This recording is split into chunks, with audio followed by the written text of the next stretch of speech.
The Elder Scrolls Online is a massive game with 7 classes now and 10 playable races, dozens of playable zones, solo content, group content, raids, PvP, crafting, housing, fashion, and so many other features. It's hard to know exactly where to start. But that's also why I created this video.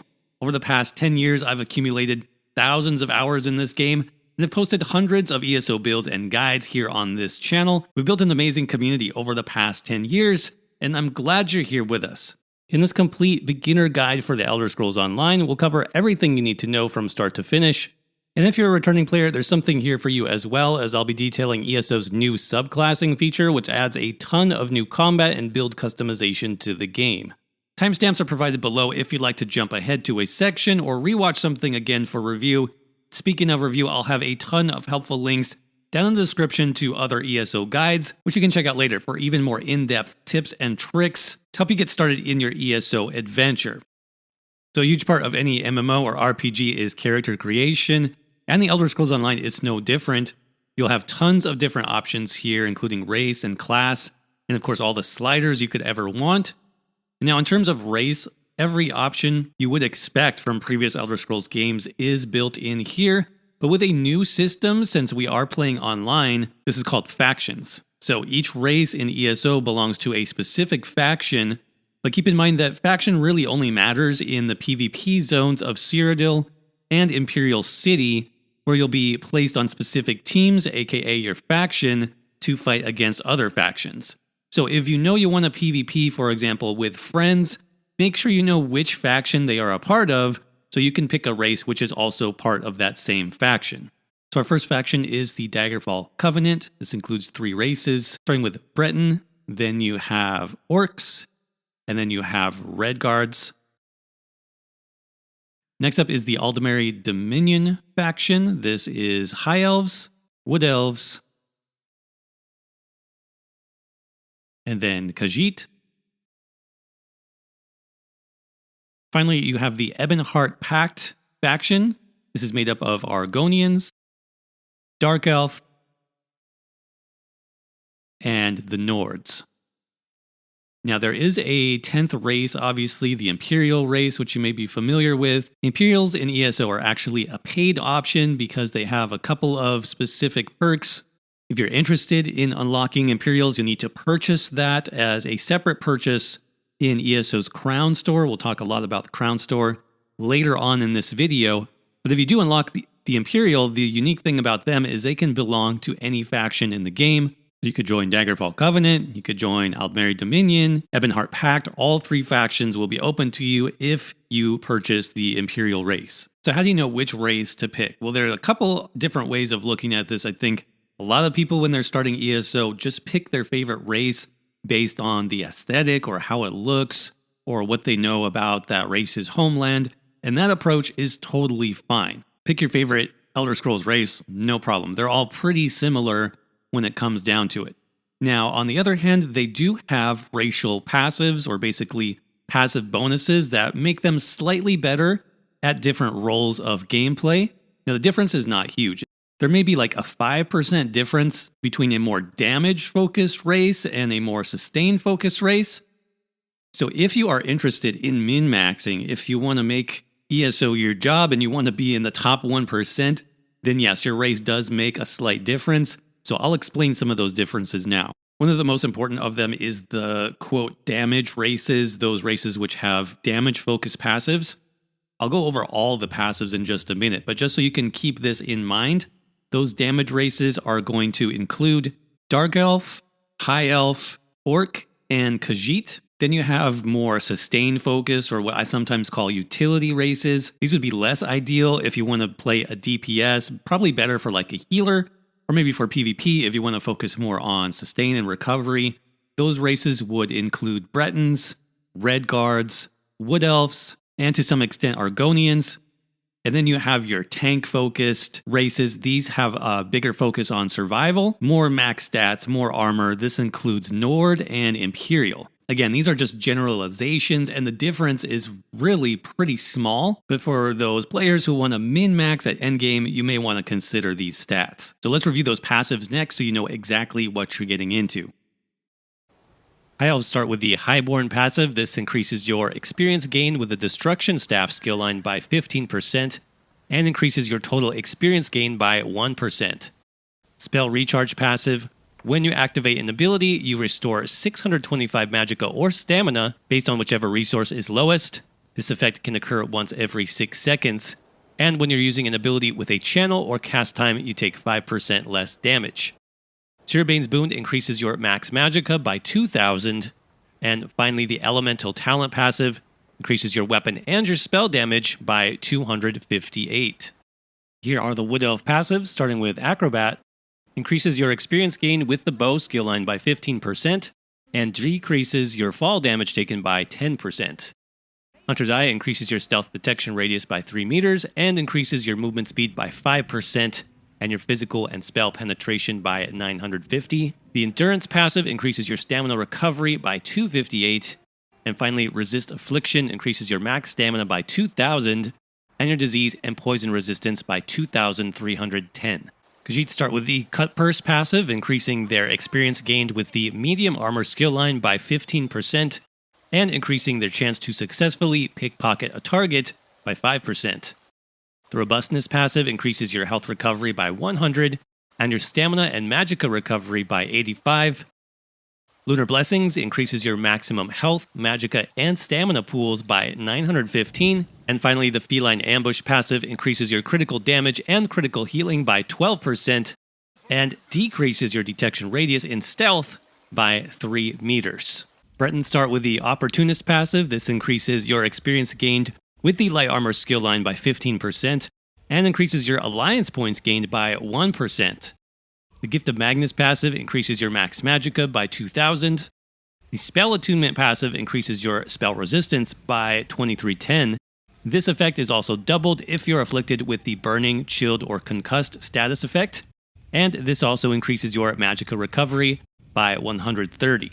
Finally, Bretons also have the Magicka Mastery passive, which reduces the magicka cost of your abilities by 7%. Orcs start with the Craftsman passive. This increases your experience gain with the Heavy Armor skill line by 15% and increases your crafting inspiration gained by 10%. The Brawny passive increases your maximum stamina by 1,000. The Unflinching Rage passive increases your maximum health by 1,000. And when you deal damage, you heal for 2125 health. This effect can occur once every 4 seconds. Finally, the Swift Warrior passive increases your weapon and spell damage by 258 and reduces the cost of sprint by 12% and increases the movement speed bonus of sprint by 10%. Redguards start with the Wayfarer passive, which increases your experience gain with the One Hand and Shield skill line by 15% and increases the duration of any eaten food items by 15 minutes. Then they have the Martial Training passive, which reduces the cost of your weapon abilities by 8% and reduces the effectiveness of snares applied to you by 15%. The Conditioning passive increases your maximum stamina by 2,000. And for the Adrenaline Rush passive, when you deal damage, you restore 1,005 stamina. This effect can occur once every 5 seconds. Argonians start with the Amphibian passive. This increases your experience gain with the Restoration Staff skill line by 15% and increases your swimming speed by 50%. The Life Mender passive increases your healing done by 6%. The Argonian Resistance passive increases your maximum health by 1,000 and your disease and poison resistance by 2310. And finally, the Resourceful passive increases your maximum magicka and stamina by 1,000.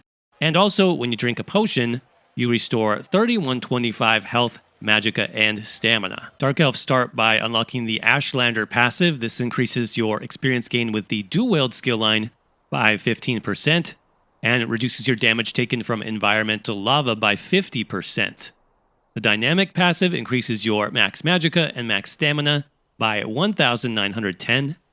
The Resist Flame passive increases your flame resistance by 4620. And finally, Ruination increases your weapon and spell damage by 258. Nords start with the Reveler passive. This increases your experience gain with the Two-Handed skill line by 15% and increases the duration of any consumed drink item by 15 minutes. The Resist Frost passive increases your maximum health by 1,000 and frost resistance by 4620. The Stalwart passive increases your maximum stamina by 1500, and when you take damage, you gain 5 ultimate. This effect can only occur once every 10 seconds. Finally, the Rugged passive increases your physical and spell resistance by 2600. Finally, for the Imperial passives, they start with Diplomat. This increases your experience gained with the One Hand and Shield skill line by 15% and increases your gold gained by 1%. The Tough passive increases your maximum health by 2000. The Imperial Metal passive increases your maximum stamina by 2000. And Red Diamond reduces the cost of all of your abilities by 6%. Next up, you'll be picking your class, but remember that this does depend on the version of ESO that you purchased. ESO's most recent class, for example, called the Arcanist, that's only available to players that purchased the Necrom chapter that we mentioned earlier. That being said, though, I do want to give you an explanation of each class in the game, because this will be the most important decision you make, at least in the short term. Now, this has actually just been updated in the year 2025, where we now have access to a feature called Subclassing, which we'll talk a lot more about later on. Basically, though, this lets you grab up to 2 new skill lines from other classes and then put those on your current character. So if I was a Nightblade, for example, I could replace one of my 3 Nightblade skill lines with a skill line from the Templar class, or maybe another skill line from, let's say, the Necromancer class. So you do now have more flexibility when it comes to your classes, particularly what skill lines you can use, but you can only use subclassing after you hit level 50, and there are still other class restrictions, including class sets that you get from the Infinite Archive, as well as class scripts that have to do with scribing skills, which still only work for your chosen class during character creation. So picking your class is still an important thing to consider in ESO. Every class in ESO has its own set of skills for DPS, tanking, healing, survivability, utility, and so on. So in other words, every class can be a DPS or be a tank or be a healer, they just do it with different skills and passives which are unique to that specific class.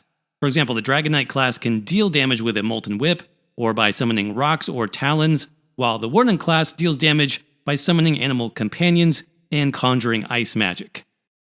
So all that being said, yes, class is important, especially if you plan to play only one character, but the design of ESO definitely encourages you to try every class that you can. So let's do a quick review of each class, including their main skill lines, their themes, and how they play. If you want a more detailed guide, make sure to check out my updated class guide, which is also on YouTube. I'll put the link for that in the description. Starting with our base game classes, we have the Nightblade, one of ESO's most popular classes since its launch, thanks to its thematic characteristics of being a stealthy rogue or assassin type.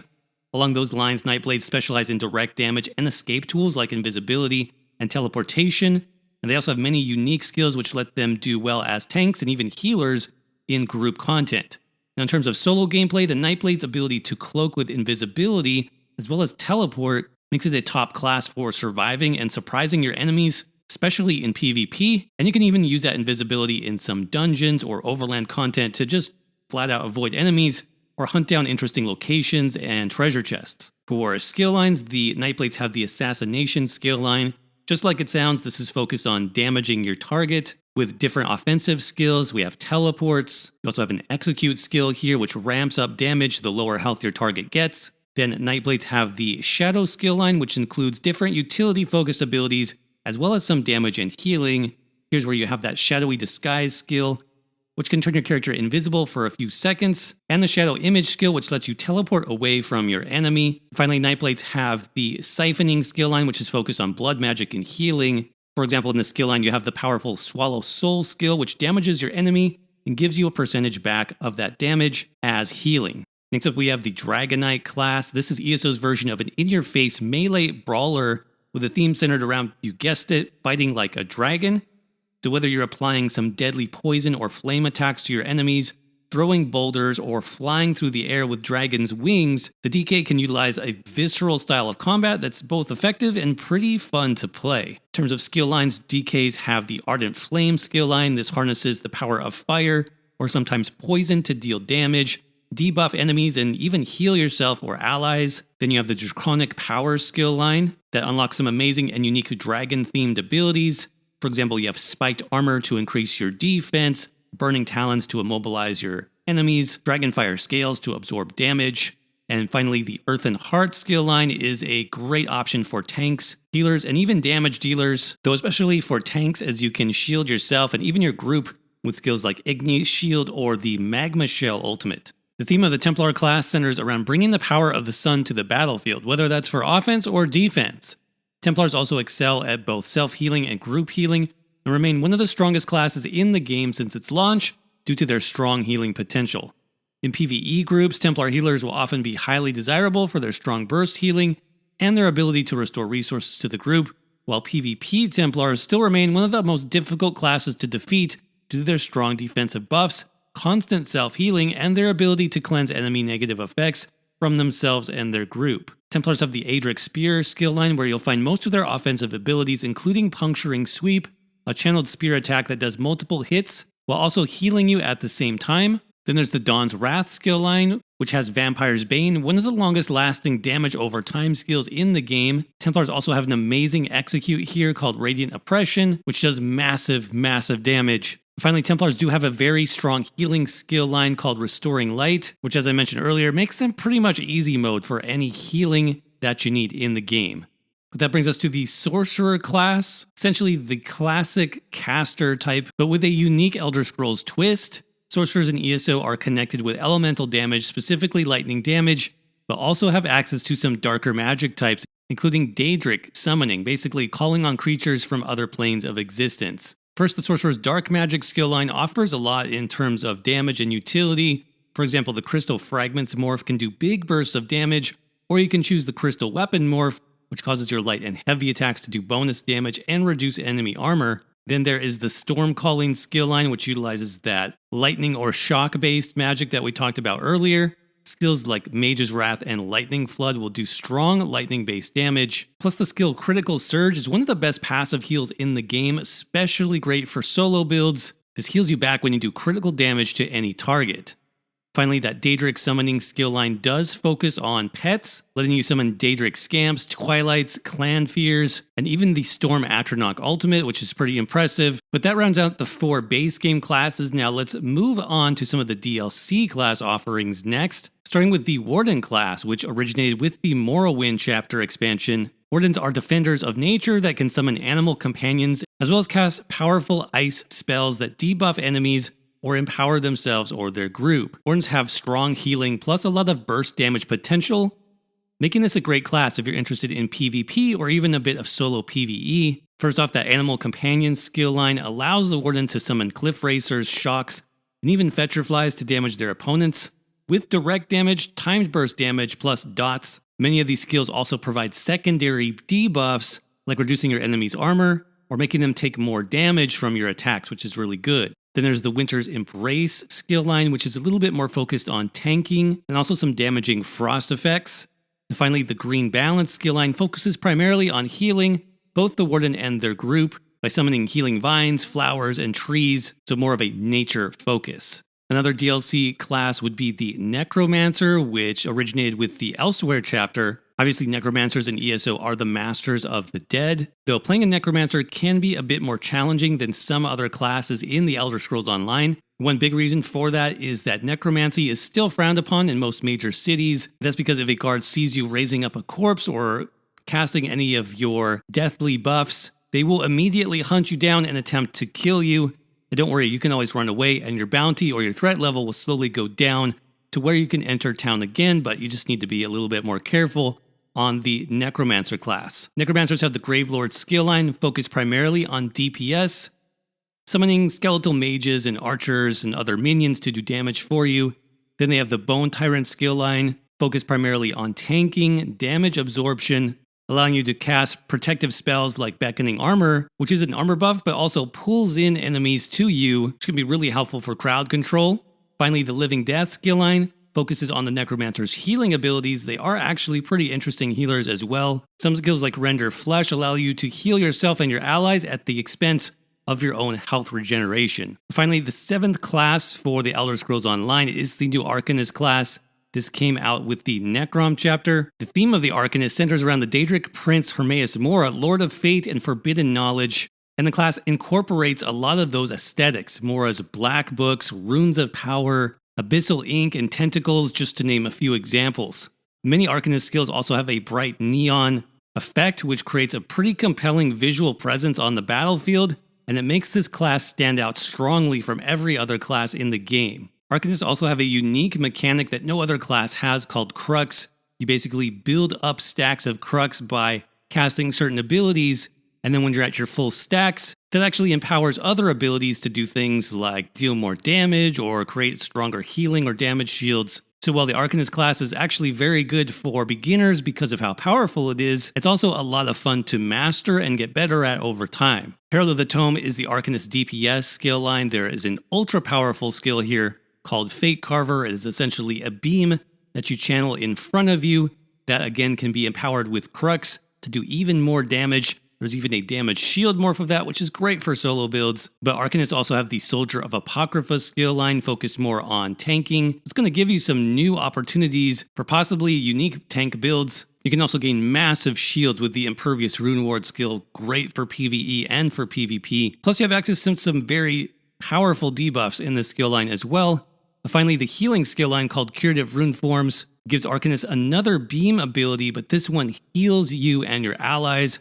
Very powerful as well. Plus, Arcanists also have a group damage shield called Chakram of Destiny, and skills like Arcanist Domain offer some unique and powerful buffs and healing over time effects. So that covers all 7 classes currently in the Elder Scrolls Online. I hope that gives you some better ideas of what each class is about. I really wanted to give you some examples and a bit of a showcase with the gameplay.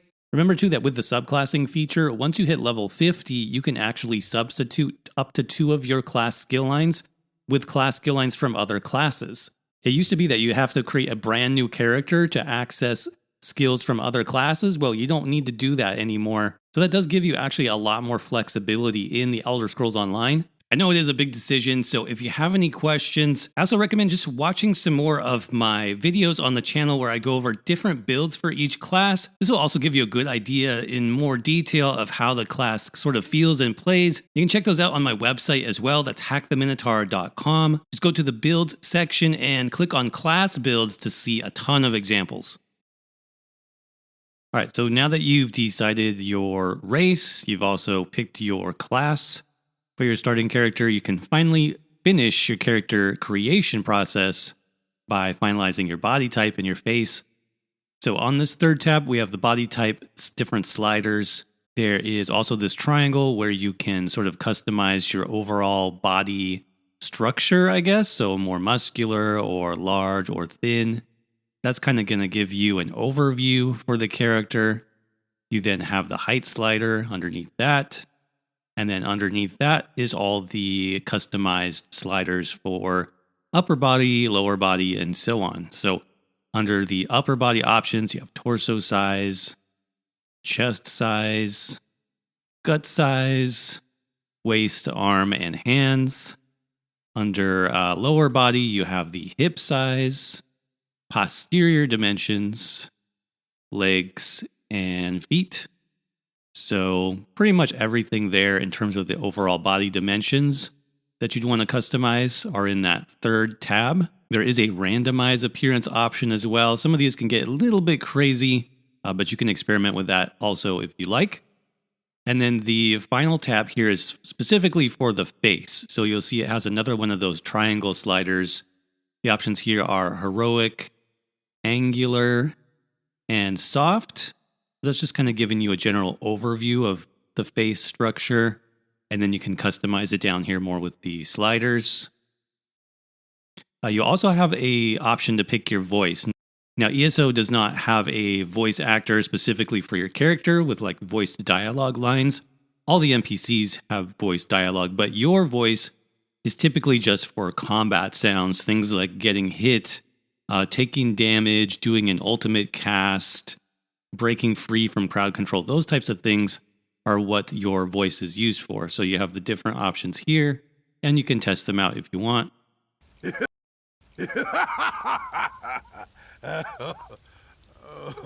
And down below, we have a slider for different hairstyles. So some of the options you can see are right here.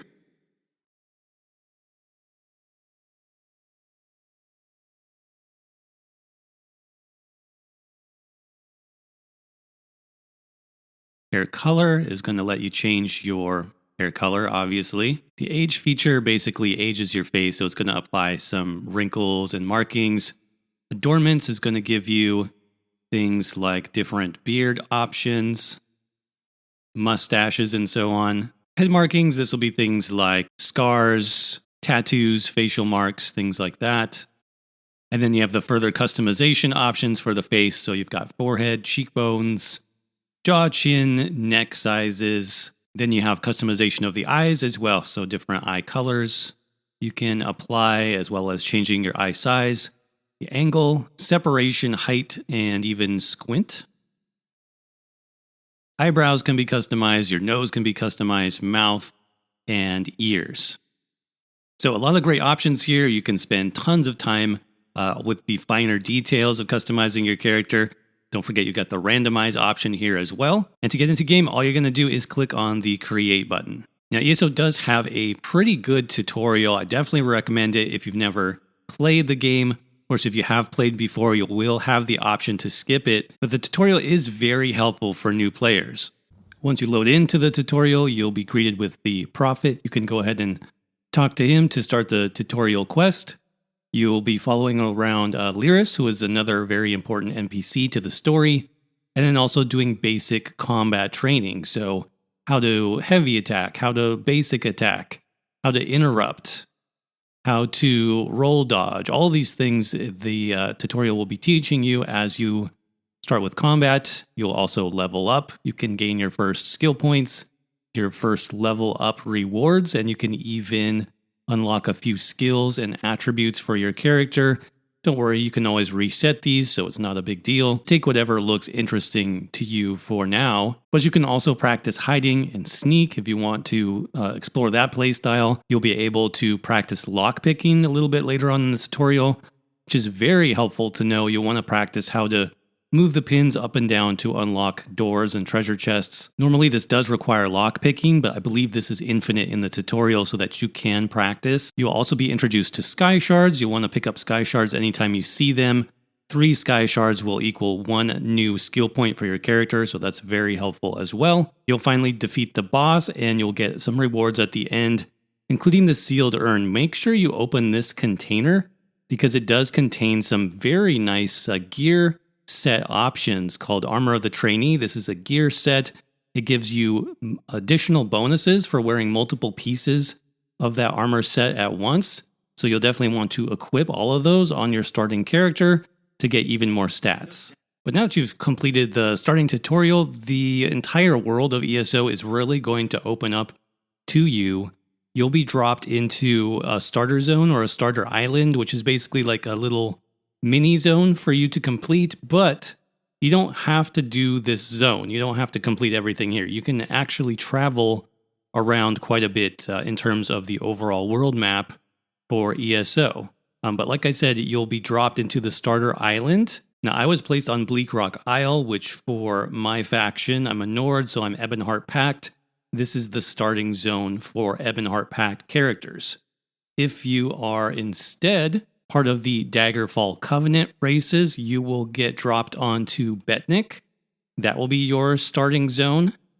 And if you are part of the Aldmeri Dominion races, you'll be dropped onto Canarthy's Roost. But like I said, you're not limited to starter zones at all. You can pretty much travel to dozens of different zones right away, depending upon obviously what DLCs you have, what chapters you've purchased. That kind of thing is going to unlock more zones for you to travel to. Now, starting with the base game zones, each faction also has 5 basically story zones or base game zones. Now, when you start a new character, you're only going to be given the starting island for that faction and then the first zone. So in this case, Ebonheart Pact, I can also travel to Stone Falls. Right away, if I wanted to, that would put me close to the starting city here, Davin's Watch. But Ebonheart Pact has 4 more zones. There's Deshawn, there's Shadowfen, there's the Rift, and then there's East March. So all 5 of those are full, complete zones. You only have the Wayshrine unlocked for the first story zone, but there's other ways that you can get there, such as riding the boat, which we'll talk about in a little bit. Again, for Daggerfall Covenant, first story zone is Glenumbra. That will put you in the city of Daggerfall. But your other Daggerfall Covenant story zones are going to be Rivenspire, Stormhaven, Alakir Desert, and Bankarai. For Aldmeri Dominion characters, again, you're starting in Khenarthi's Roost, but you can also use the Wayshrine to go straight to Auradon and the city of Volkilgard. Your story zones there for Aldmeri Dominion are going to be Grotwood, Greenshade, Malleable, Tor, and Reaper's March. So those are just the base game zones. Then, like we said, there are tons and tons of DLC zones. For example, you have Southern Elsewhere and Northern Elsewhere. Those are part of the Elsewhere chapter. Moving around the zone, we have Blackwood, part of the Blackwood chapter, obviously. Over here is Murkmire. That is a separate story zone. Down here in 2025, we have Solstice. That is the new content pack zone for 2025. Moving up, you have Telvanni Peninsula zone. That would be for the Necrom chapter.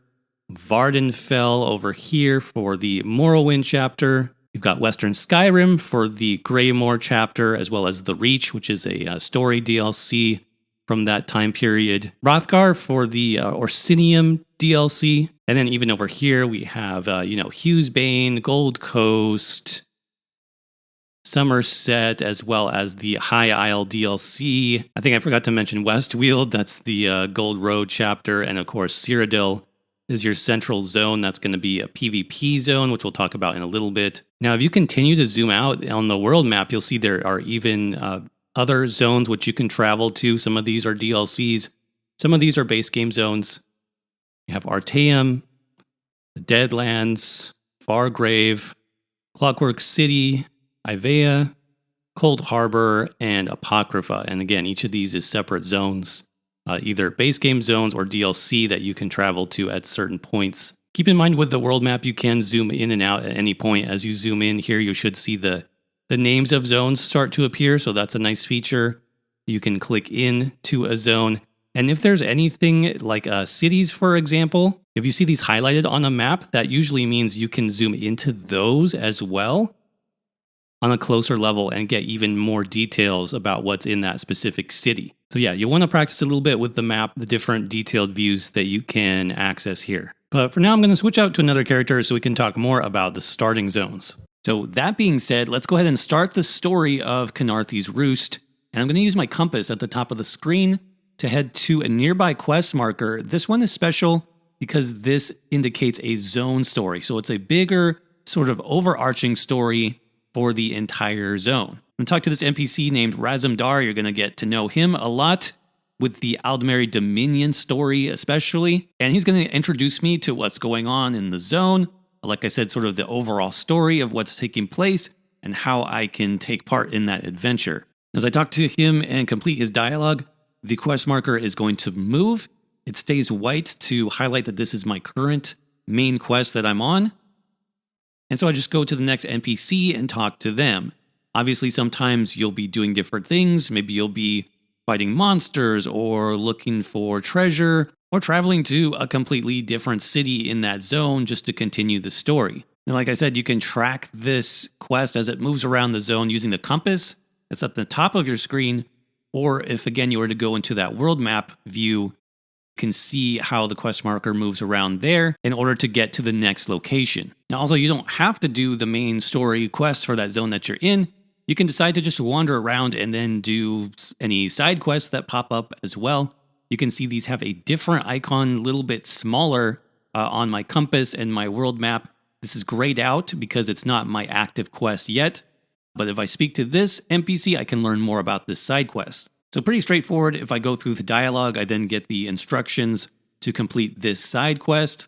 And if I want to see where that is, I can open up my map again. Here's the side quest. And then over here is that main story quest. You can see the marker that is completely in white is my active quest. And I can just click on each one to say which quest I want active. I can also change my active quest in the UI here in the top right. That's really just for map marking. It doesn't really affect how you complete the quest at all. But I do recommend that you complete quests in ESO as much as possible, whether it's side quests or the main story quest, just do them all. This is especially helpful as a new player. Not only do these quests give you a lot of great stories and background information and lore about what's happening in the world of the Elder Scrolls Online, but they also give you lots of items you can actually use, like set pieces, and especially a lot of experience to help you level up. But for this side quest, for example, this probably took me less than 5 minutes to complete, and I got over 1,000 experience, helping me level up, which is awesome. How else can you level up? Well, another way, obviously, is just killing enemies. The more enemies you kill, the faster you do that, the more experience you're going to get. But enemies like this, especially in the starting zones, are not great for experience. They'll give you a little bit here and there, but definitely not as much as doing those quests. Another way to easily level up is to simply uncover new locations. As you discover those, they will appear then on your map. You'll also get a little bit of experience for each one. So what kind of locations can you discover? Well, for our starting zones, it's pretty basic. You'll find some small towns, maybe with a handful of vendors where you can buy and sell, or you might find some nearby caves or bandit camps or a wrecked ship on the shoreline. And all of these will have their own types of enemies, or mobs as they're sometimes called, so you'll get more experience for killing those and discovering those locations on your map. Plus, of course, you'll discover plenty more side quests to help you level up even faster. Now, we mentioned Skyshards previously in the tutorial, but now you'll actually be able to find many more of these out in the world. Remember that every 3 Skyshards you discover and use will unlock 1 new skill point for your character. Also, a good thing to know is that when a Skyshard is nearby, it will appear on both your map and your compass so that it's easier to find. Now, as you roam around the zone, you'll also come across resources to harvest for crafting skills like blacksmithing, woodworking, clothing, and so on. We'll discuss crafting later on in this video, but for now, I do recommend you get used to harvesting resources and what the different node types look like so that you can take full advantage of the crafting system later on if you want to. Treasure chests are another thing I highly recommend you look for, especially in your starting zone. These will give you items, gold, and a bit of experience for unlocking, but in ESO's starting zones, you also have a high chance of getting a unique set that only drops in those starting areas called Armor of the Trainee. And most likely this will be your first chance at getting an item set in ESO. And the way that sets work is that they give you stacking bonuses based on how many items you've equipped from that set. Now, it might not seem like much at first, but any extra stats you can get at this point is definitely helpful. And yes, you will need lockpicks, but you should have gotten some of those from the tutorial, and you can also purchase those from basic vendors. By the way, the different rarities or difficulties of chests affect the quality and the amount of loot inside the chest, plus it also makes that timer tick a little bit faster. So the advanced and master level chests are the most difficult to unlock, but you can still do this on a basic character without any additional skills or passives. Now, you'll probably come across some consumable items like food or drink and potions, and you can also start using these right away. In fact, you probably got a food item from your level up rewards, so make sure to use that to take advantage of the bonus stats it gives you. These can be found in your inventory under the slotted items area, by the way, and food and drink in this game actually makes a huge difference and will make our character abilities do more damage or even heal for more health because all of that scales off of your max stats. You can also get things like experience scrolls which help you level up faster. You should use those as well. And potions are also a very big part of ESO, especially as you get into more difficult content, as these can give you a quick burst of stats like magicka, stamina, or health. You can also slot these onto your quick slot menu to use them easier in combat. And finally, you should discover some additional Wayshrines to help you travel around the starter zone faster. So let me explain how that works next, because the way ESO handles Wayshrines and fast travel is actually a bit confusing. First, you can travel to any discovered Wayshrine in the game completely for free by simply approaching another Wayshrine and tapping the use key. This will then open up your map, and if you move your map to another Wayshrine, you can click on it and fast travel there for free. Now, the other way to fast travel does cost gold, and this is where you start the fast travel option without using a Wayshrine first, so starting from any other location. So if I come over here, for example, and just open my map by itself, again, not touching any Wayshrines, I can still move my cursor to any Wayshrine I've already discovered and attempt to travel there, but now it costs me gold instead of being free. I also have this casting animation, which takes some time and can also be interrupted by enemies, by the way. So you can see that basically you're paying for convenience with ESO Wayshrines. If you want to travel for free, just make sure to start at the Wayshrine first, but if you're out in the wilds of the zone anywhere, you can still fast travel, it just costs gold and takes more time. Now here's the weirder thing, the amount of gold that you have to spend does depend on your level as well as time. So here on my max level character, it costs a minimum of 146 gold for a fast travel, again, if I'm not starting from a Wayshrine. The other really important fact here is that your next travel that you do, again, not using a Wayshrine at the start, is going to cost way more gold.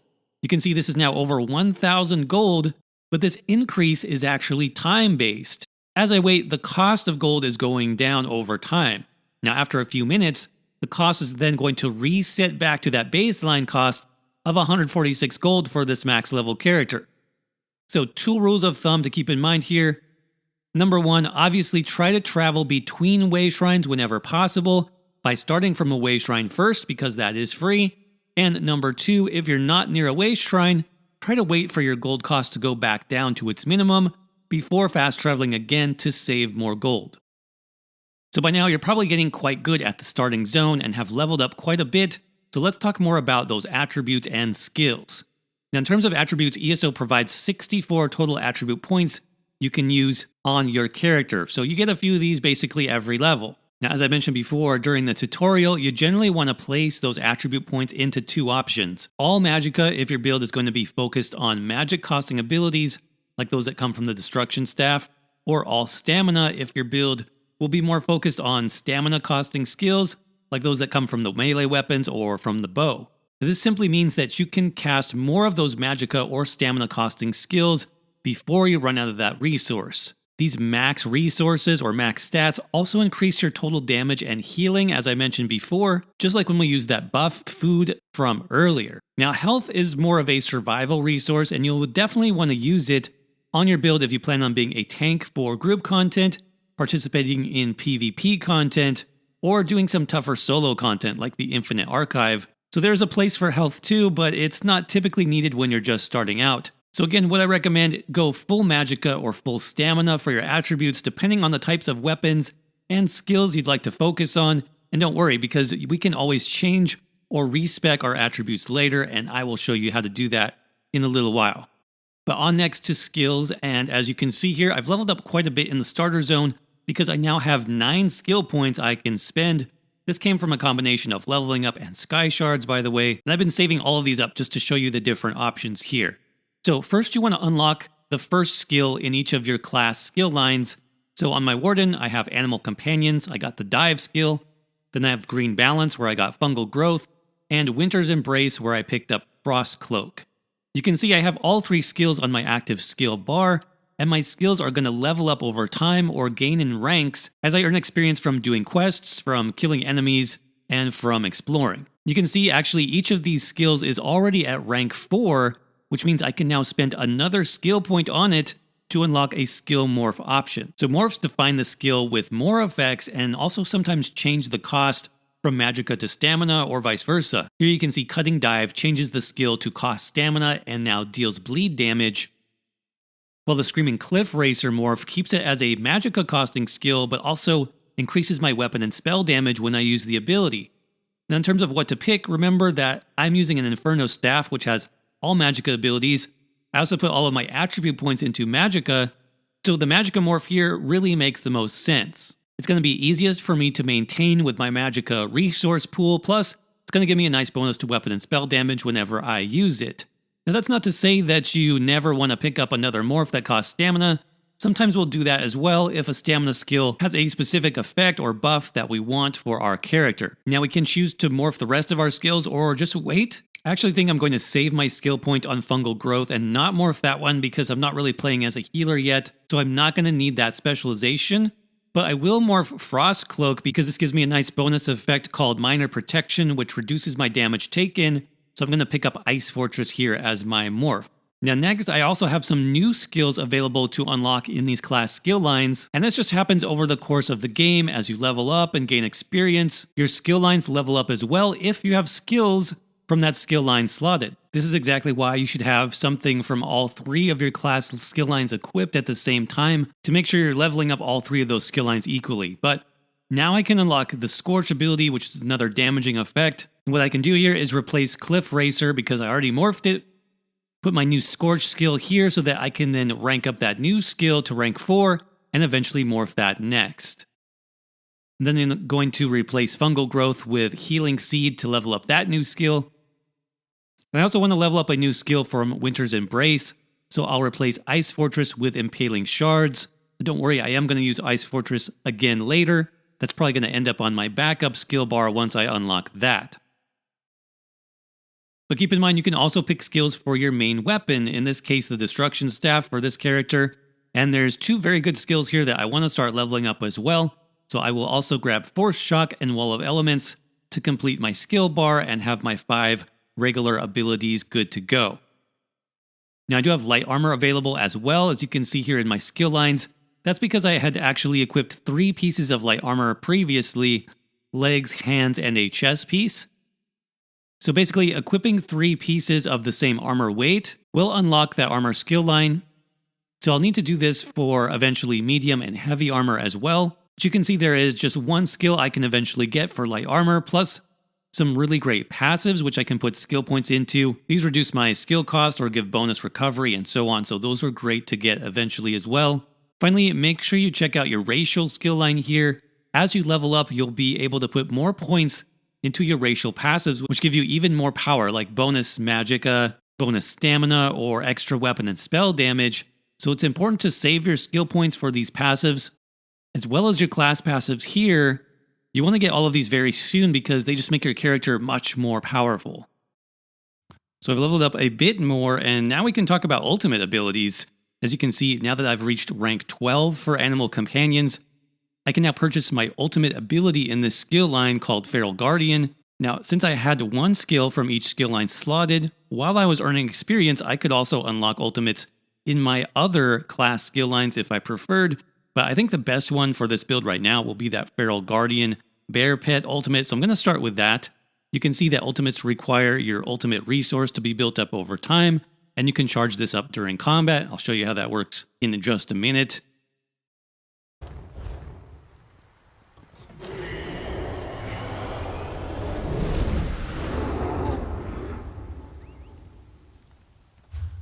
But I have more skill points here, so I can also morph the Scorch skill and take Deep Fissure. This is going to give me some nice debuffs called Major and Minor Breach.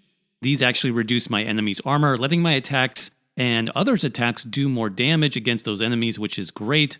And I always want to unlock more passives. Remember that these are super important to make your build more powerful. So Bond with Nature actually gives me a heal when I use any animal companion skill. This is going to be great. I can also go down to my light armor passives and boost my magicka recovery and my magicka cost reduction of skills here. Those are also very helpful passives to get. So how do you charge up that ultimate meter?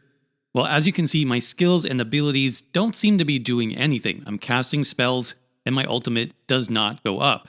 That's because the best way to charge your ultimate is actually a basic light attack. Now, as soon as I light attack, my ultimate starts to climb. That's because your light attacks give you an invisible buff in ESO, which grants you 3 ultimate every second for 9 seconds, just from light attacking 1 time. Here again, you can see that skills add nothing, but just 1 light attack is all I need, and I start to gain that ultimate even after the enemy has died. Again, it's 9 seconds of ultimate generation. Same thing works for heavy attacks, by the way. This will give you the same ultimate generation. And now that I'm actually over my 75 ultimate base cost for the bear pet, the icon gets highlighted, and now I can use it. Now you may be asking, where do you get those ultimate numbers to show up? And that's all in the game settings, which we'll cover next. So I'm not going to bother with video and audio. I'm going to assume you're going to do what's best for you in terms of whatever system you're using. Again, PC, Mac, console, whatever. We're going to jump right into gameplay settings and highlight some important things you should be doing. Number 1, combat cues. These should be on. This is basically the glowing areas on the ground around you that highlight either some beneficial, like friendly effects, or some enemy AoEs that you want to avoid. Both of these are completely customizable. For friendly effects, I have mine green. For enemy effects, I have mine purple. Once you select these, you should be able to change, what other color you want, and then you can also test these out. Brightness is also customizable as well.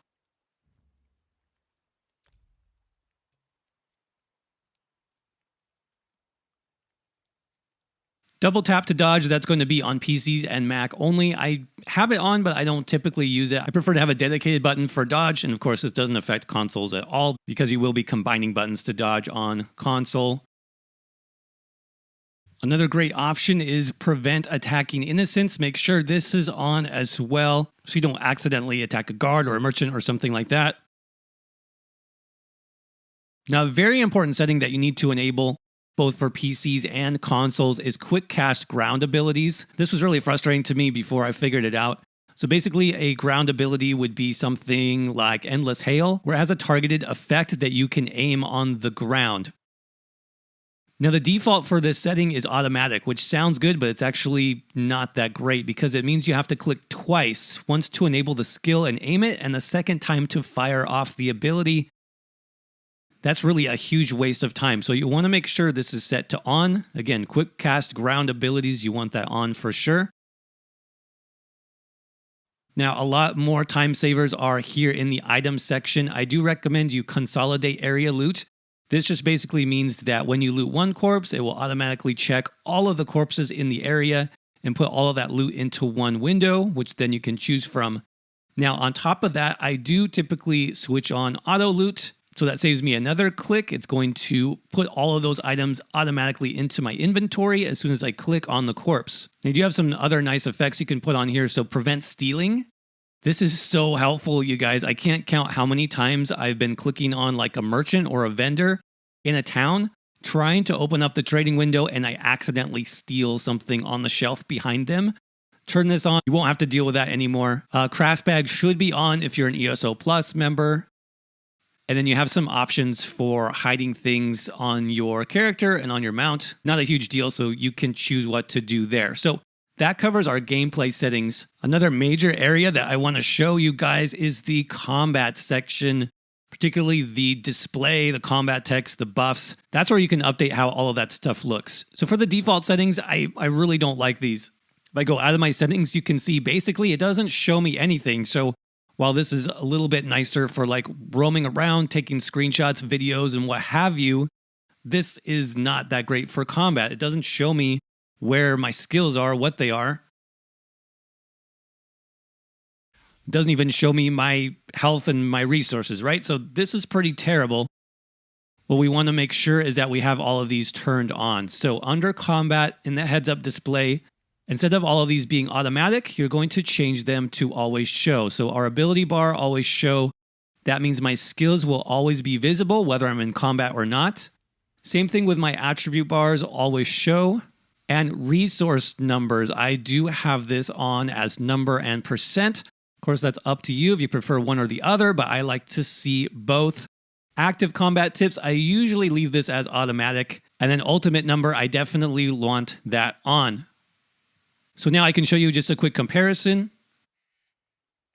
With what we saw earlier, you can see now I have all my attribute bars, all my skills are visible. All right, combat text. ESO does have its own combat text system built into the game. You don't need any add-ons for this, and it is quite good. I would recommend turning on most of these, if not all of them, just to show you as much information as possible. Of course, it's up to you. You can turn these off if you think your screen is too crowded. Now, the other thing that I like is ESO's default buff timers. Now, no, it's not quite as fancy as some of the add-ons that are available out there for PC. But again, this feature works without any add-ons, so it's available for consoles as well. And it's actually pretty good, I think. So under buffs and debuffs, you're going to want to make this always show. This will turn on most of these. The only one that's usually off by default is debuffs from others. I usually just turn that on as well.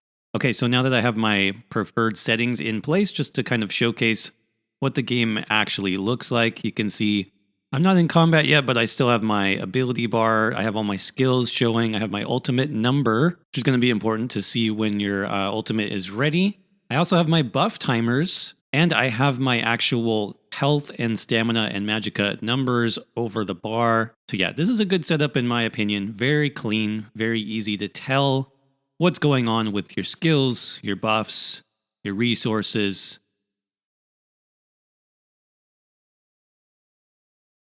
There's that auto loot function, by the way. Do a little bit more combat here so you can see it. Now, so this is the gamepad mode is what it's called. So this is how your game will look on console, either PlayStation or Xbox with those settings. Though I am actually playing on PC right now. So just to show you the difference, if I were to turn off gamepad mode, this is how those same settings look on PC. So not too bad, pretty clean, I think. I do like how this looks on PC as well. The only difference really is you'll be using the keyboard and mouse. You'll be using the number button for your skills. You'll be using the left click for your light attack. But it's still a very clean look. So you could just do this setup as well. Like I said, if you're on PC, pretty easy to use also. The main difference really with PC is just sort of the menu UIs, like the inventory and stuff. This does look a little bit different in how it works on PC. Versus on console, the inventory and the menu UIs are very scroll-based, so you do a lot of scrolling here. That would be the main difference. After you've moved on from the starting zone and you're now in the story zones for your faction, you'll get a chance to start the main story quest, and you'll talk to the prophet again. And this will start a quest chain that you can kind of do whenever you want. There's no real time requirement to it. Basically, you find the harborage, which is where the prophet is going to be hanging out, and he's going to give you several missions to go through at your own pace. They're pretty simple. They don't take very long, and they do give you a lot of great background on the story and the world, so I do recommend doing those whenever you have a few extra minutes. But the great thing, though, is you get really good rewards here, including skill points. You get tons of experience as well. You now get some set items like the prisoner's robe set, for example. So it's really worth doing these when you have a few extra minutes. All right, so let's head back to our main city. In this case, again, I am in Volkelgard. This is the zone of Ordon, so Altmere Dominion faction. And main cities are where you'll be spending a lot of time in ESO, whether you're completing quests, working on crafting or upgrading your character, buying and selling items, or just meeting up with your friends or your guildmates. There is a lot to do in the main towns of ESO. So the first thing I want to do is just kind of look at some of the different map icons so you know where to find things. Now, one of the most important locations is going to be the bank. So this is the bank icon. It looks like a little chest. This is where you can store your items and gold and other currencies, and then you can pull those items out of storage.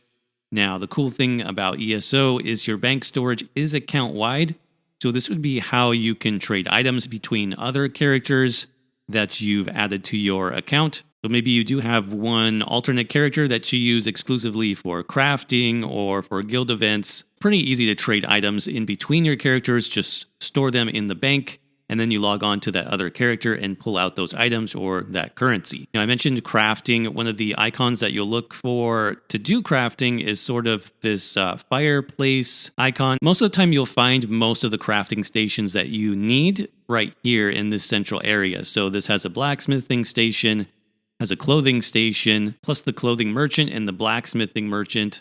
Occasionally, you'll find different crafting stations a little bit further away. So over here, this is where we actually have the woodworking station and the carpenter vendor. And then over here to the south, this is where we have some more magical crafting and vendors. So this has the alchemy station, the enchanting table, the jewelry crafting station, plus the outfit station. The outfit stations are where you can change the look of your character's equipment, basically a transmog system. And don't worry, we'll talk about all these different stations in just a few minutes. The scale icon is where you can find different types of vendors. So we have the armor, tailor, the leather worker, general goods merchant, pack merchant, woodworker, and weaponsmith, mystic. So all of those are different types of items you can buy, and every vendor you can also sell to. You can sell off your items for gold. Now in this area as well, we have some very important locations, that being the NPC Guilds, such as the Mages Guild with this icon. You have the Fighters Guild with the sword icon. There is also an Undaunted Guild. Now, they don't have their own separate icon, but typically you'll find them in like an inn or a tavern that's nearby. So for Volkelgard, they'll be in the Salted Wings Tavern. That's where the Undaunted Guild can be found. You also have this icon up here for the Outlaw's Refuge. That's typically where you'll find the Thieves Guild. Now over here we have a similar icon for a merchant, but this is actually guild traders. So it's a slightly different icon. This is where you can buy and sell items between players. So basically the way that works is you'll need to join a guild. If the guild has a guild trader set up like this one here, you'll be able to post items for specific amounts of gold to sell. And then also as a buyer, you can come up to this vendor and you can buy items that other players have on sale. Now over here at the docks is another often overlooked area, and this is how you can actually fast travel to a lot of other locations without using Wayshrines. Some of this will be dependent on the chapters that you've unlocked, but this also helps us get to other base game zones. For example, we can travel to Grotwood and Reaper's March. Those are other zones in the Aldemary Dominion faction alliance. We can travel to Somerset and Vivek City in Vardenfell. Those are chapter zones. Over here, Davin's Watch. Murkmire is a DLC zone. Gold Coast is another DLC zone. Remember, you're not stuck with your faction alliance. You can actually travel to any other alliance faction zone and play those if you prefer. But a couple more icons that you may find helpful. Over here, the Gladiator's Quarters. This is going to be for Battlegrounds. So you can purchase different items here and start different quests for the PvP Battlegrounds. Another very important location is going to be the Stable Master. This is where you can upgrade your riding skills, so letting you travel faster with your mount or carrying more items or have greater riding stamina. We'll talk about this in a few minutes, but this is where you unlock those upgrades. You can also purchase mounts here, though you don't technically have to. We'll talk about that in a few minutes as well. And then finally, we have a housing icon. Now, I've unlocked this house on the previous character. I'll show you how you can get this house completely for free. Houses allow you to have more storage beyond just the bank. Plus, they sort of act as a way shrine where you can travel to your house if you want to. And then sometimes you'll find caravans. That's just another means of fast travel. This one goes to Hrothgar, which is the Orsinium DLC, so another chapter expansion zone that you can access through this icon. Okay, so the first thing I want to do is actually visit a couple vendors because I haven't really sold any of my items and my inventory is getting quite full. You can see my capacity is 56 out of 85, so probably a good time to sell off some of those items. So I am going to be going down here to some of the vendors, and I want to go to the general goods merchant, I think. So let's go ahead and find that vendor first.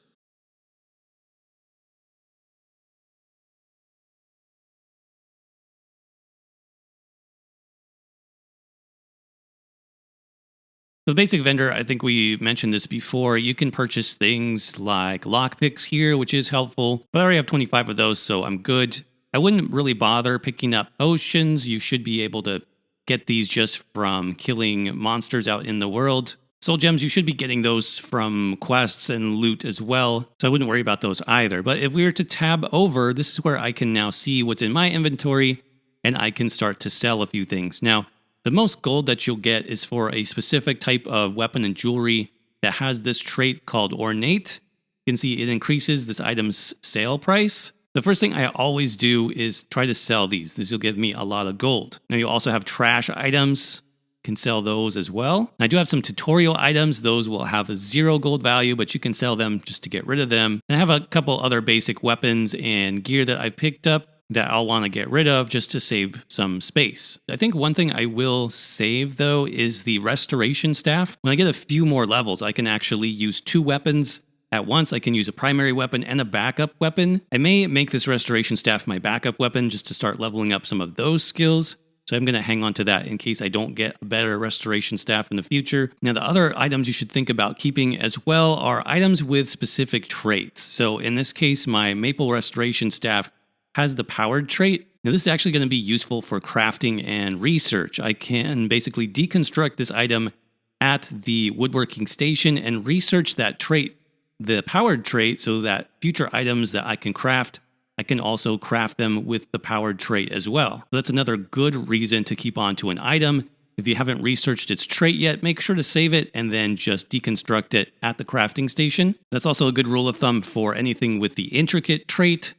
You'll get bonus inspiration for deconstructing that item. That's basically going to level up your crafting skills a little bit faster. So the other vendor here, which is extremely helpful that you want to make sure to use early, It's going to be the Pack Merchant. This is where you can actually upgrade your backpack space, letting you carry more items. Now, it does get a little bit expensive. You can see it's going to cost me 2,000 gold to get 10 more slots, but I think that's worth it in this case. So now I'm up to 95 slots, which is actually pretty good for a starting character. That's going to let me carry a lot more items before I need to go back into town to sell. The cost of upgrades does increase each time. You can see for my next increase of 10 slots, I'll need about 6,000 gold. So that's just something to keep in mind. I want to keep coming back, selling items to get as much gold as I can to increase that space. Okay, let's head over to the bank next. You can see the sign for the bank at the front of this large building.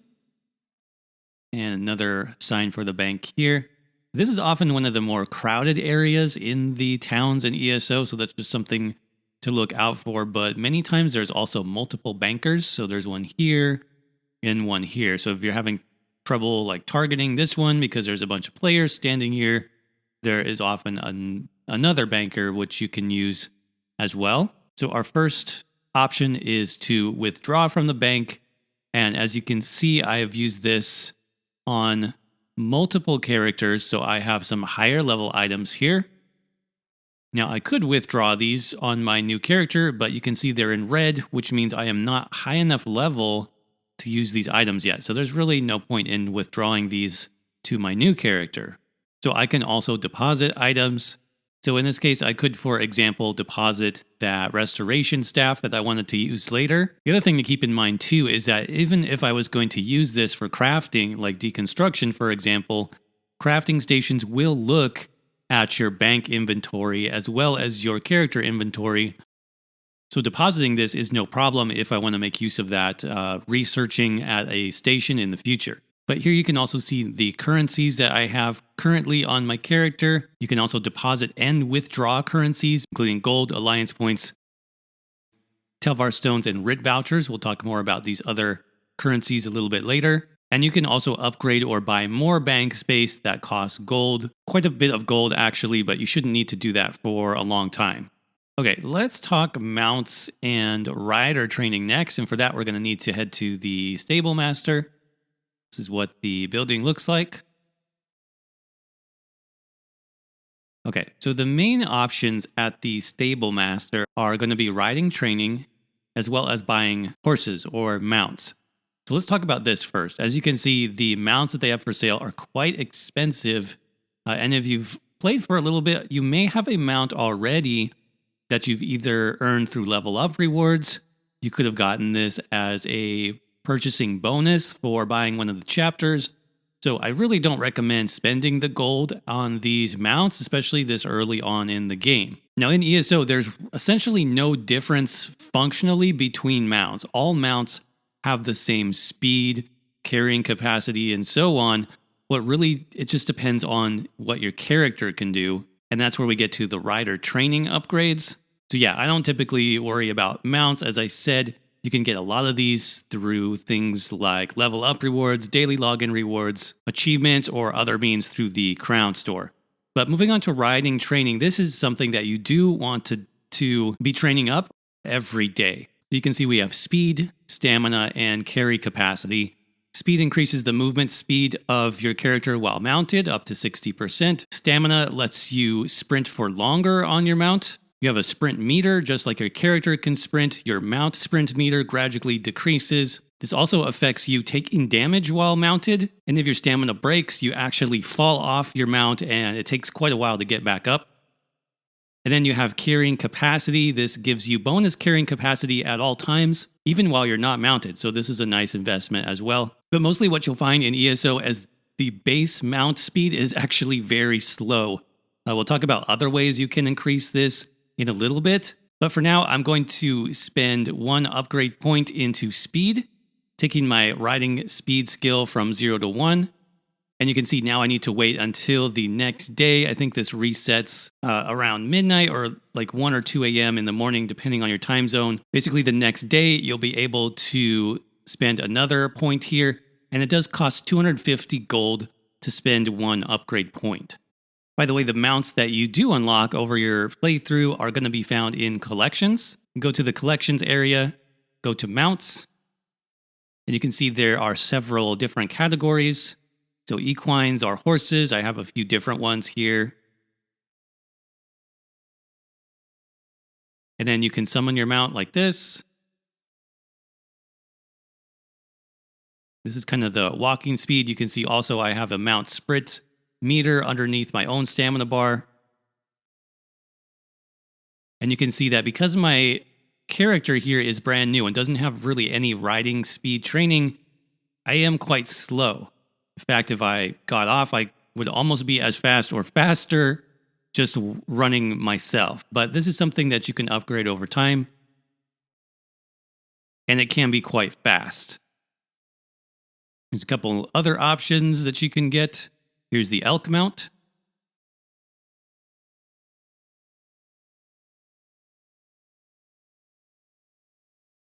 Here's another option, the Welwa mount.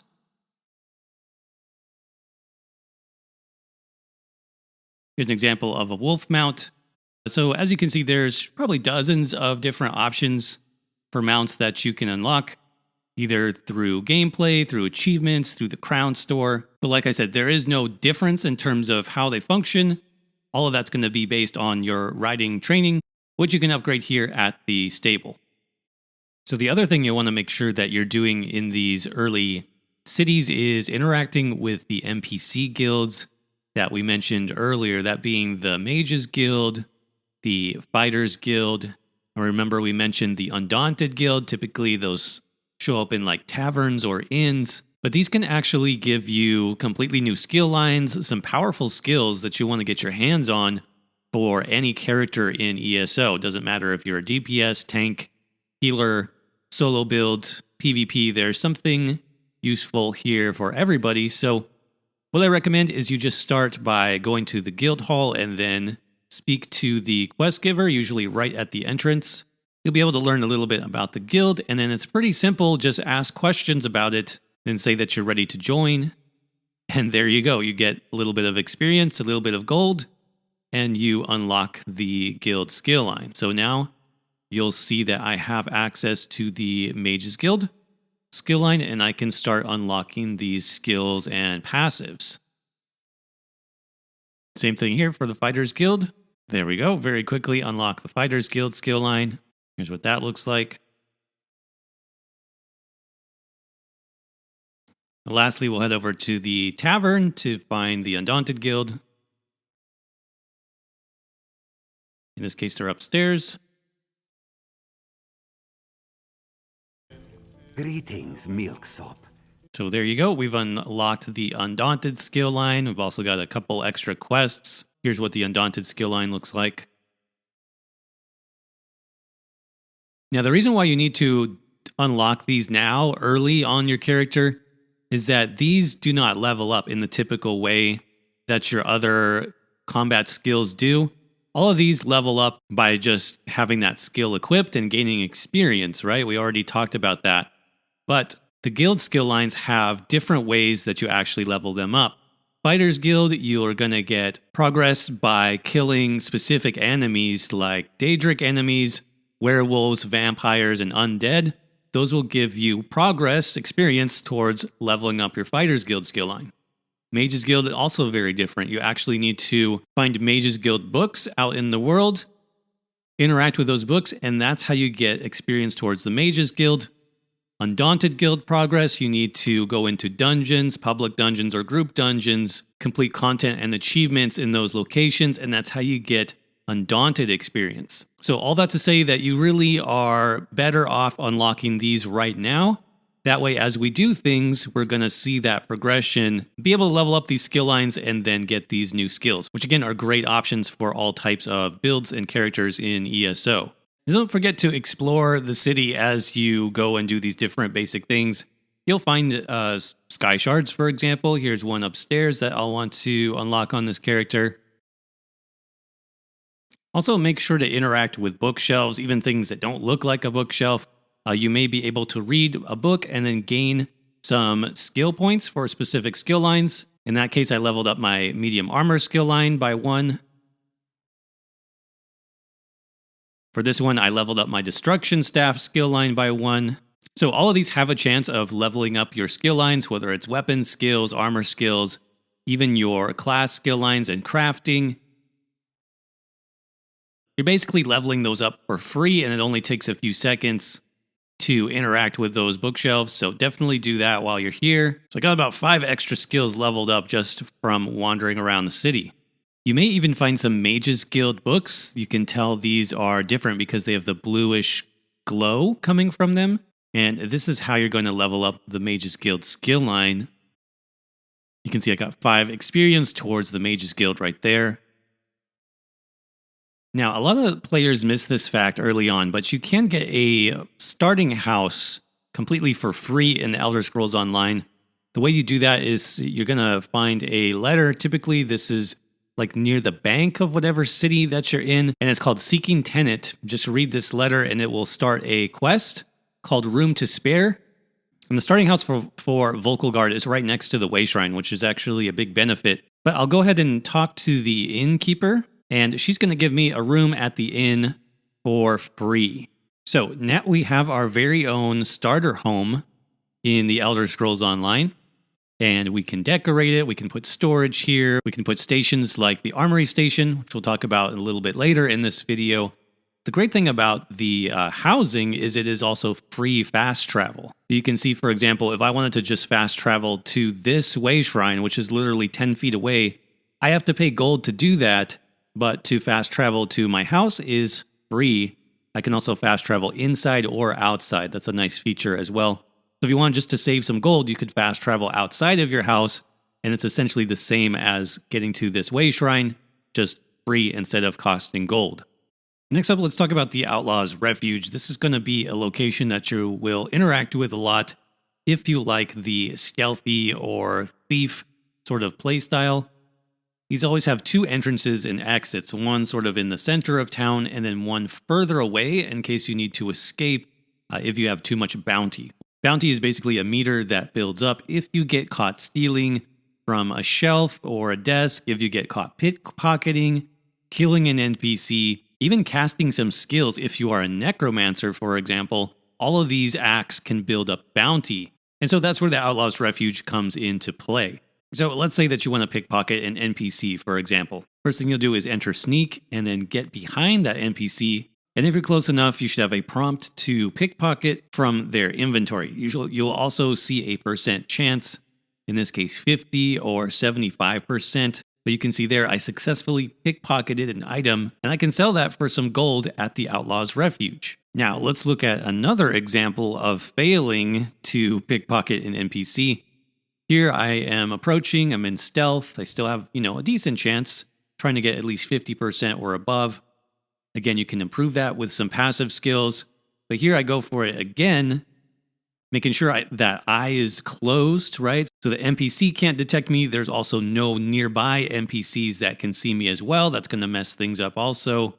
So here I got the best spot possible, and I still got caught, and now I have bounty, and I'm disreputable. This means that guards know that I have a bounty, and if the guard sees me, they'll actually come up to me and force me to either return the stolen items and pay the fine, or basically try to kill me. Those are your main options when you have a bounty like this and guards are nearby. But I say no, I'm going to run. It's really not too hard to run from the guards. You can roll dodge, you can break free from any crowd control effects that they put on you. And the nice thing too is that Outlaw's Refuge lets you zone back in no matter what. Even if you're still in combat with the guard, you can always escape. So it's really not too difficult to get away.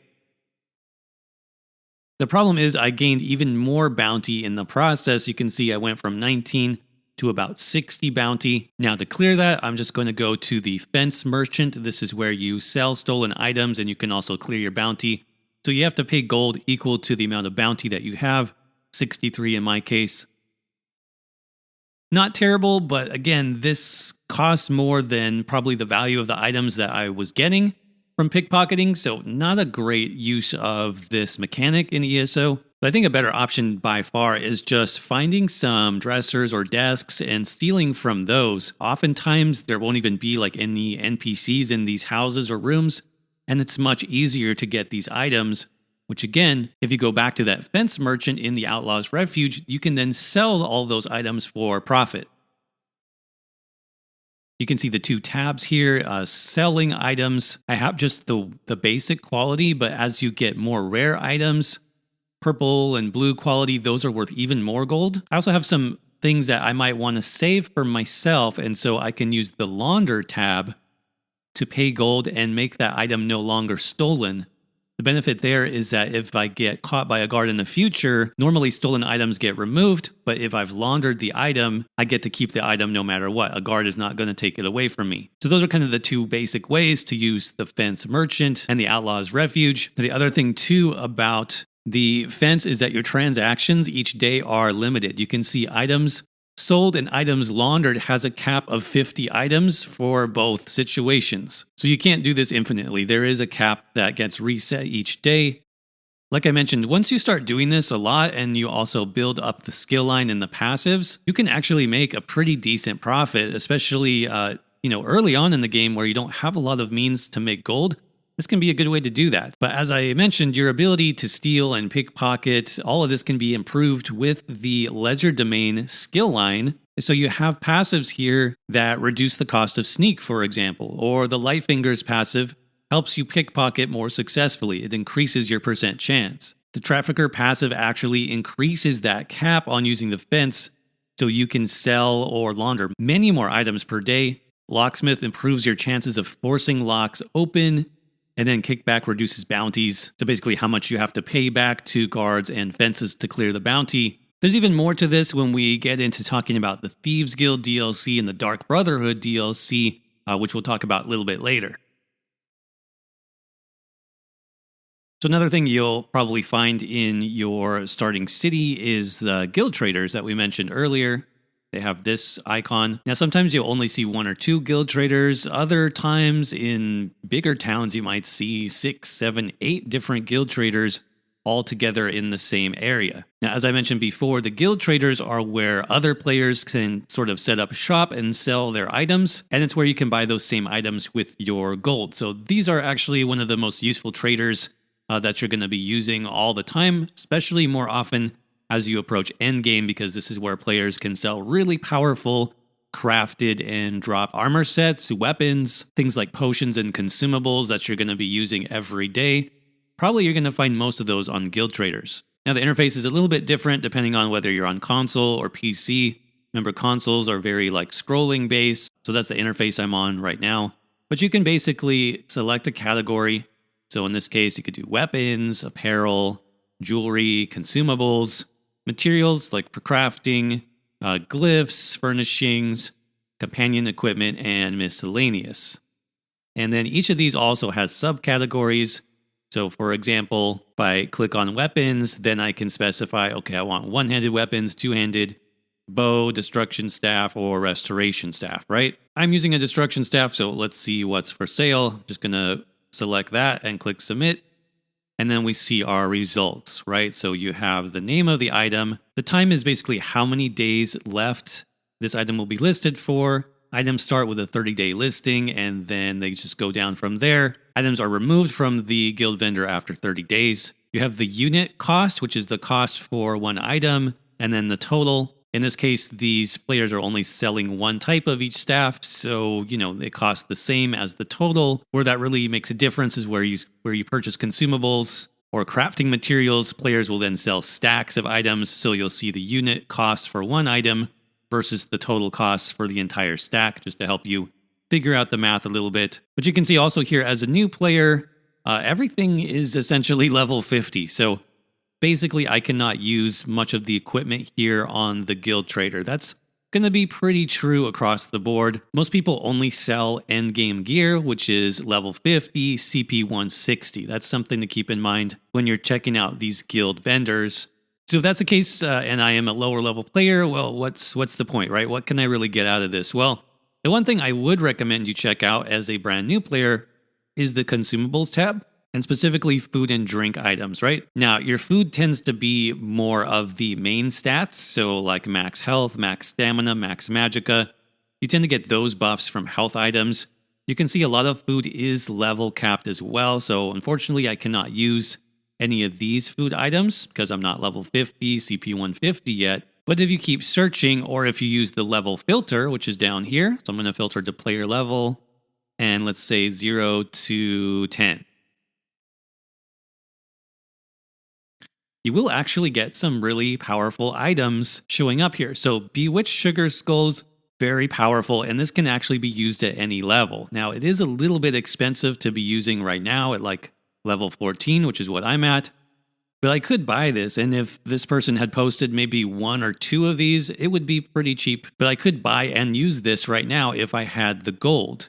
Now, what is typically cheaper is the drink items, and the difference for drinks is that these usually give you more recovery stats, so like stamina recovery, magicka recovery, and health recovery. You can see this one called Witchmother's Party Punch. This is a level 1 item, which means I can use it at any level. And this actually gives me a great boost to all 3 of my recovery stats, and it's cheap, 160 gold per unit. Now, the way this works is I do have to buy the entire stack that this person has decided to sell. I can't just buy one.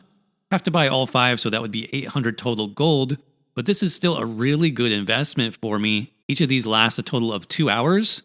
And to be honest, as you're leveling up, one of the best stats you can get is recovery. So I actually do think I want to buy this for 800 gold, and this is going to give me a really great buff that lasts up to 10 hours in total.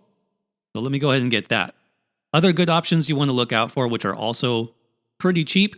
Witchmother's Potent Brew is a sort of a hybrid drink where it does give you max magicka and max health plus magicka recovery. This is really good for magicka focused characters, obviously. And then the stamina version of that is called Dubious Cameron Throne. That gives you max stamina, max health, and then stamina recovery. And again, you can see these are much cheaper. They're about 200 to 300 gold each. But again, the important thing is that there is no level cap on these. You can use these starting at level 1. So this is probably the best thing you can buy on Guild Traders early on. Now finally, how do you collect your item from the Guild Trader?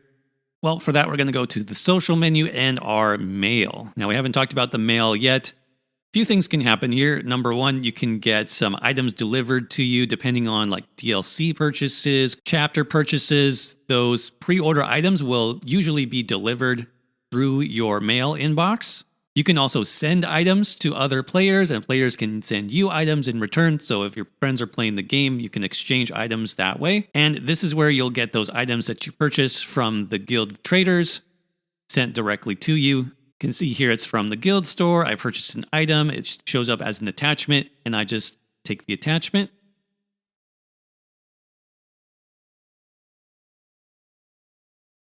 And now I have that awesome drink buff in my inventory, and I can just use it to buff my stats. Next up, we'll talk about crafting, which makes up a huge part of the Elder Scrolls Online. As I said earlier, you'll find crafting areas in most major cities. Just look for the forge icon, which looks like this. And so what we have here, blacksmithing station and clothing station. So the blacksmith station just looks like the anvil. It's here where you can craft metal weapons, that being swords, daggers, axes, and maces. So this is going to work for one-handed weapons, two-handers, and dual-wield. You can also craft armor at the blacksmith station, specifically heavy armor. Then we have the clothing station. And this is where you can craft light and medium armor. Nearby, we have the woodworking station, which has this icon. This is where you'll be able to craft bows, destruction staff, restoration staff, and shields. Nearby, we have the crystal vial. This is where we'll have some of the more magical focused crafting areas. Over here, we have the enchanting table for creating glyphs. We have the alchemy station for creating potions. And we have jewelry crafting. This is the only one, by the way, where you do need a DLC. Jewelry crafting comes as part of the Somerset chapter, so keep that in mind.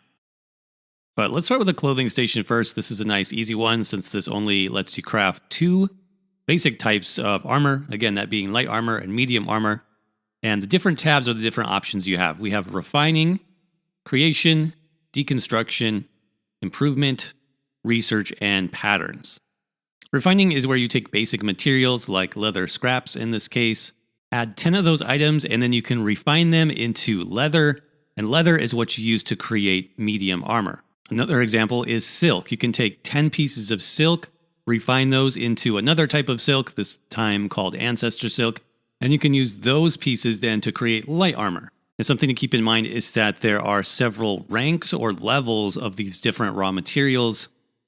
You can see ancestor silk, the raw ancestor silk, is the highest level material you can refine to make light armor. It has CP 150 to CP 160. Raw jute is the lowest level material that you can use to make light armor. You can use this to create that from level 1 to level 14.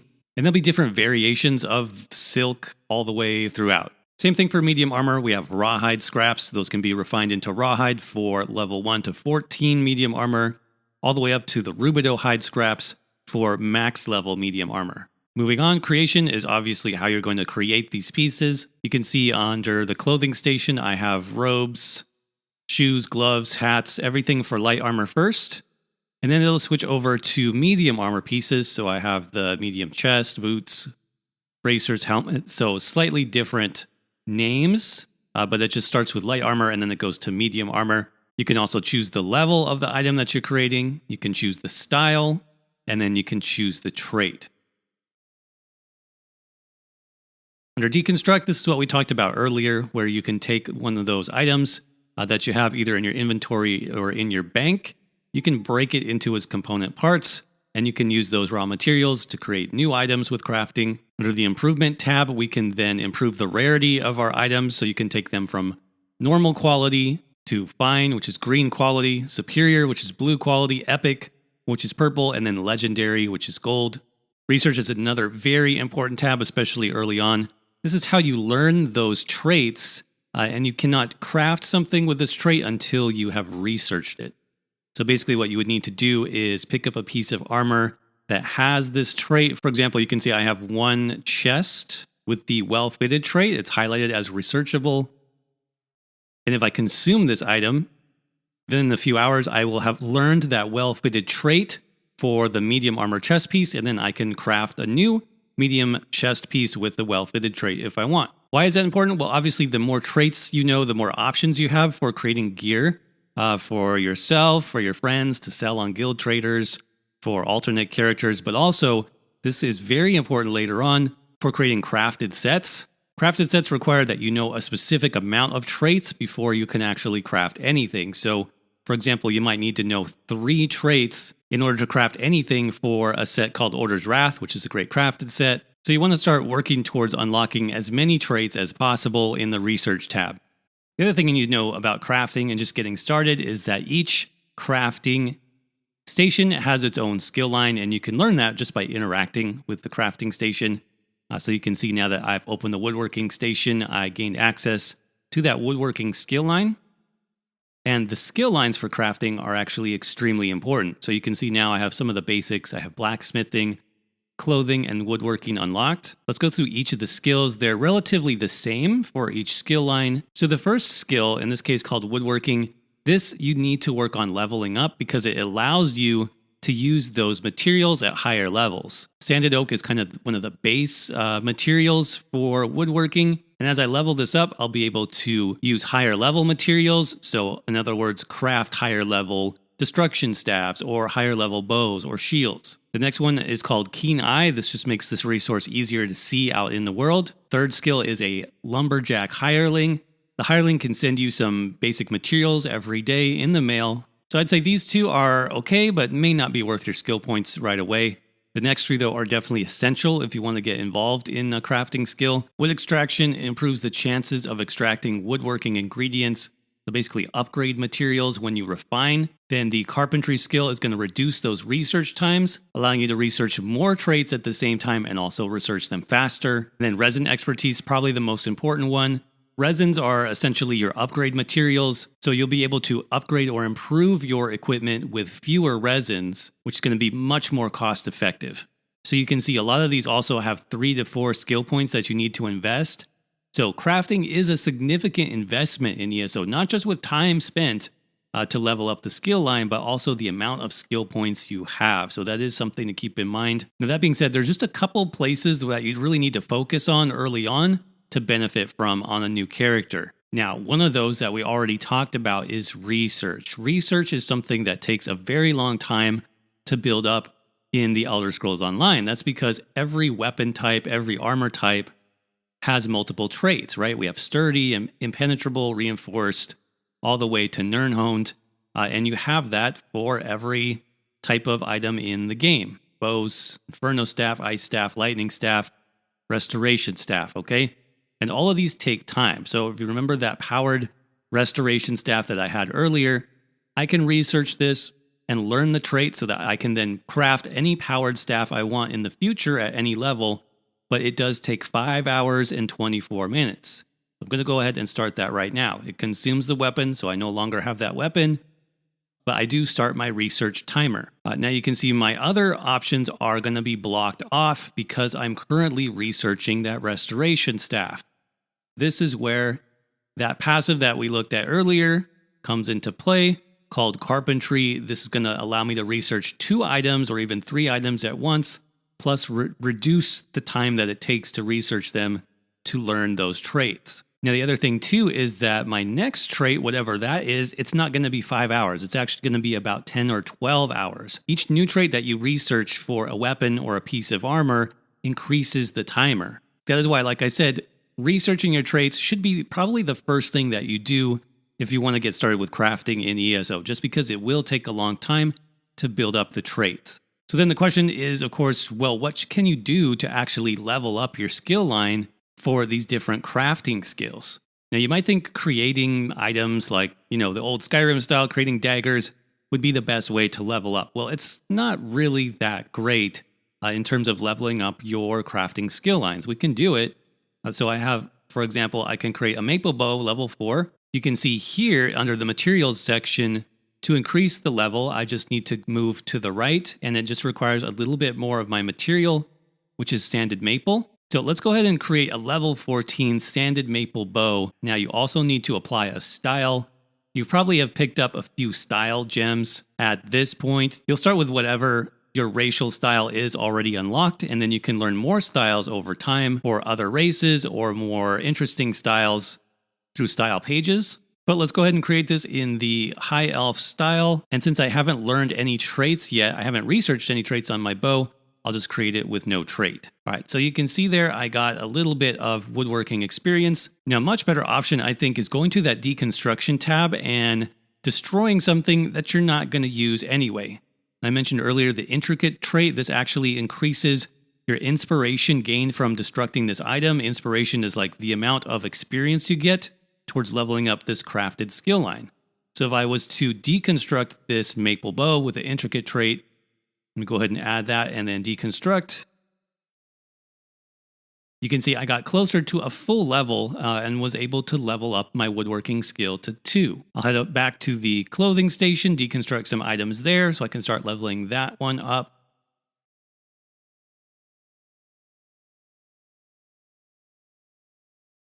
You can see that I'm getting a lot of components as well, raw materials, upgrade materials, and trait gems. So this is another thing you can do every time you get back to town. Just deconstruct those unwanted items to level up your crafting skill line and get a lot of extra materials. Now, one thing you do need to be careful of, since you will be spamming this deconstruct tab a lot, is just deconstructing the wrong items, especially as you can see here, I have higher level items that are actually in my bank that I've gotten from other characters. I definitely don't want to deconstruct these. And let's say, for example, I don't want to deconstruct this maple ice staff. Let's say I actually want to use this on my character, or I want to use it for research or something. You can choose the options here and lock specific items. Items that are locked cannot be deconstructed, deleted, or used for research. So that's another great option. And also under this menu, you can choose to not show banked items and only show what's on your current character's inventory.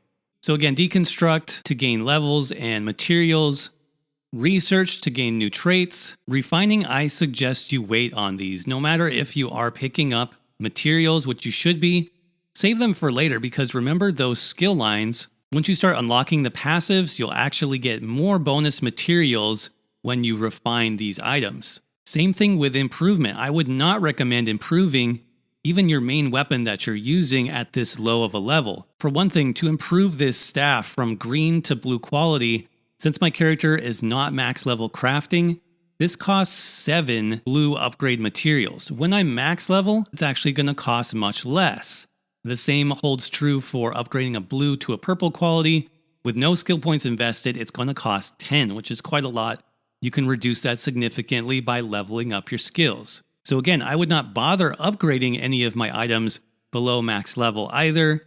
You can see the difference in damage and effect is really not that much. And like I said, it's especially not going to be worth it because you're going to be spending, in some cases, double or triple the amount of upgrade materials that you would have had to spend otherwise. So another great skill line I recommend you level up is Alchemy. Not only will you be able to create some powerful potions and save some gold in the long run, but you get some good passives here. The best of which is called Medicinal Use. This makes your potion effects last longer.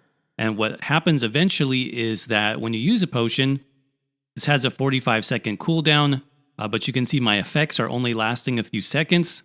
Once you max out that Medicinal Use passive, your potions last for longer than the cooldown, making you basically have the effect up 100% of the time if you want to. This becomes very important for endgame content, for PvP, to sort of maximize the use of those potion buffs. So I do recommend you work on leveling up Alchemy when you have time as well. At the Alchemy station, you can create potions and poisons. Now, in order to level up, I actually recommend you create poisons. That's because to create potions, you need to collect water. Collecting water does take a little bit of time, but with poisons, all you need to collect is grease, and these grease items actually drop from enemies when you kill them. So it's almost like you're going to get more of these without really having to do anything extra. You can see how much I have built up over all my characters, whereas with the water supplies, I don't take time to collect those, so I barely have any. Creating both a potion or a poison will level up your skill line the same. So all we're going to do is combine that grease, which we got by looting enemies, with whatever reagents we've picked up in the world. Combine those together, and you can see this skill line actually levels up very quickly. While we're here, let's talk about outfit styles. So outfits are also a way that you can sort of change your character's look. You'll need to start up here by just selecting an outfit. We have outfit number 1. You can get additional outfit slots if you're interested in this, but usually 1 I think is fine. Then you have the possibility of changing your current armor style to any style that you've learned. You can see I have Argonian styles, I have Breton styles, Dark Elf, High Elf. The styles that I have here are just what I've learned on my characters. When you create a character from a specific race, you then learn those styles. They're added to your style collection, and you can use them in the future on any character that you want. You can see there's also literally hundreds of styles that you can collect beyond the basic racial styles. You'll get a preview here in this area, but some of these you do need to do, like dungeon achievements, trials, certain events like the Halloween event. But there's just so much here. Now, what else is interesting is that you can apply styles from any weight. So even though I'm currently using like a heavy armor chest piece, I don't have to change it just to heavy armor styles. I could make it look like a piece of light armor, for example. Or I could make it look like medium armor as well. You can see each style change does have a gold cost associated with it. This pretty much depends on the rarity of the style. So these basic racial styles will be like 100 gold to transform those. Some of the rarer styles will cost significantly more. Like this chest piece costs 1,000 gold to make that style appear. So it can definitely get expensive. Make sure you keep track of how much you're spending on each piece. Now this works for your weapons as well. I'm using destruction staff, so I can restyle this to a bunch of different types of destruction staffs that I have earned over time.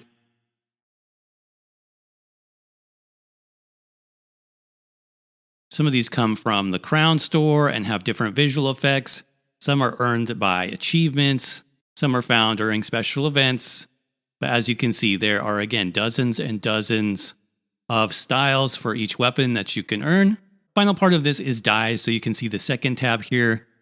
Under styles, we then have dyes.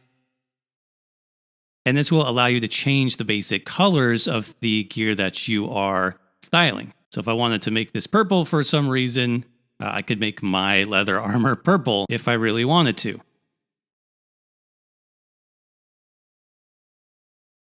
And just like styles, dyes are typically earned through achievements, mostly achievements, in fact. And if you hover over these, it'll tell you exactly which achievement it comes from. As you can see, I have a lot of work I can do here on this character to unlock some more colors with the dye system.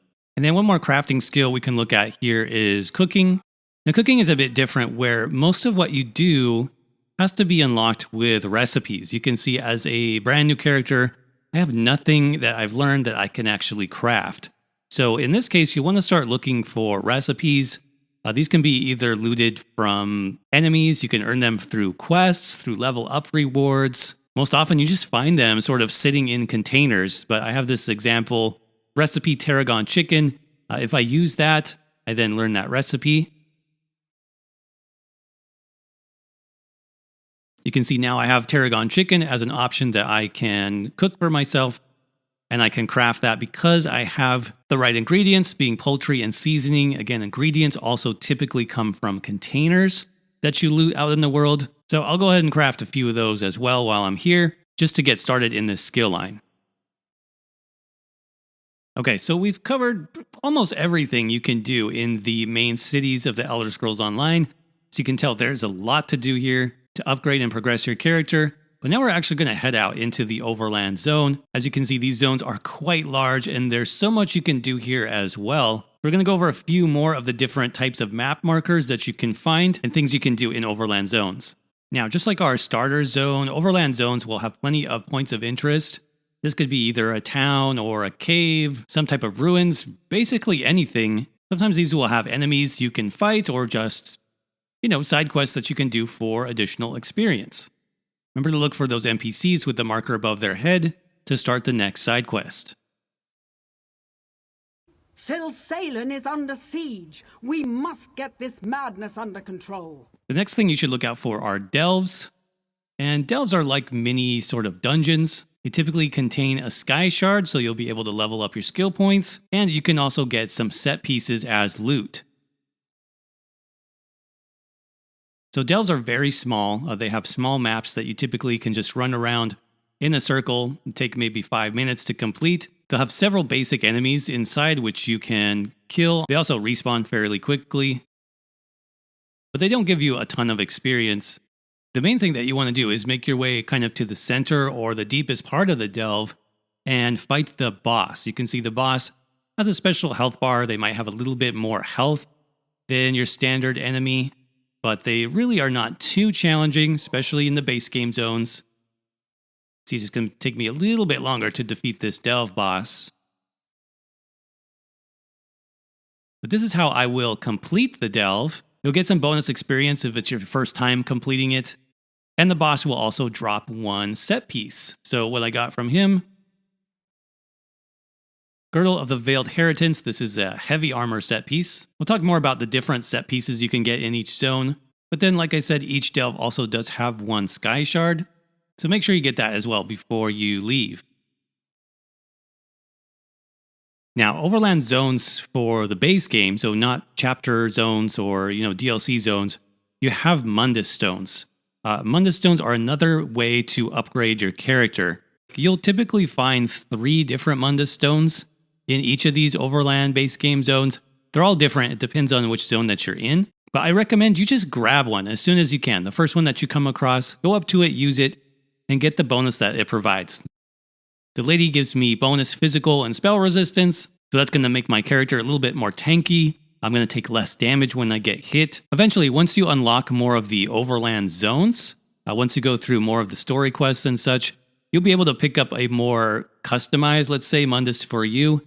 For example, if you want to do more damage, you would definitely want like the Thief Mundus to increase your critical chance, or the Lover Mundus to increase penetration, or the Shadow Mundus to increase critical damage. If you're a healer, you probably would want like the Atronach Mundus Stone to increase your magicka recovery, or the Ritual Mundus Stone to increase healing. Tanks can actually use the Lady Mundus, again, to increase resistances.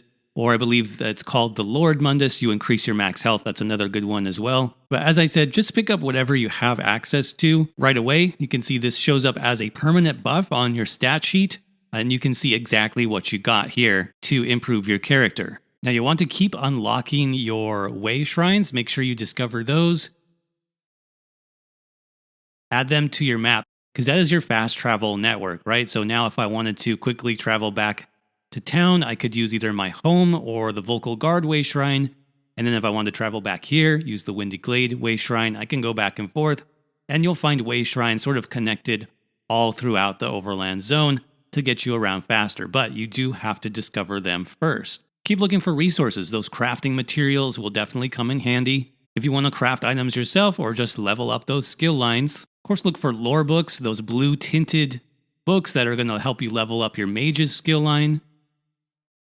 One of the best things you can do in the Overlands, though, is the world events. In the base game, these are called dolmens. Now, if you've started the main story quest with the Prophet, you sort of understand what these are and why they exist, so I'm not going to spoil that for you. But basically, these just spawn a ton of enemies. You try to close these anchors. To do that, you need to defeat a final boss, but typically there's a lot of players here to help you out, so you can do this even early on.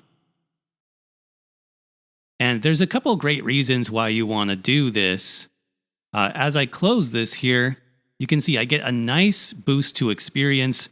I also get a big chunk of Fighters Guild experience, and I get even more loot. In these dolmen chests, once you destroy the dolmen, you're going to get one piece of jewelry from the zone's set pieces. So in this case, I got a ring.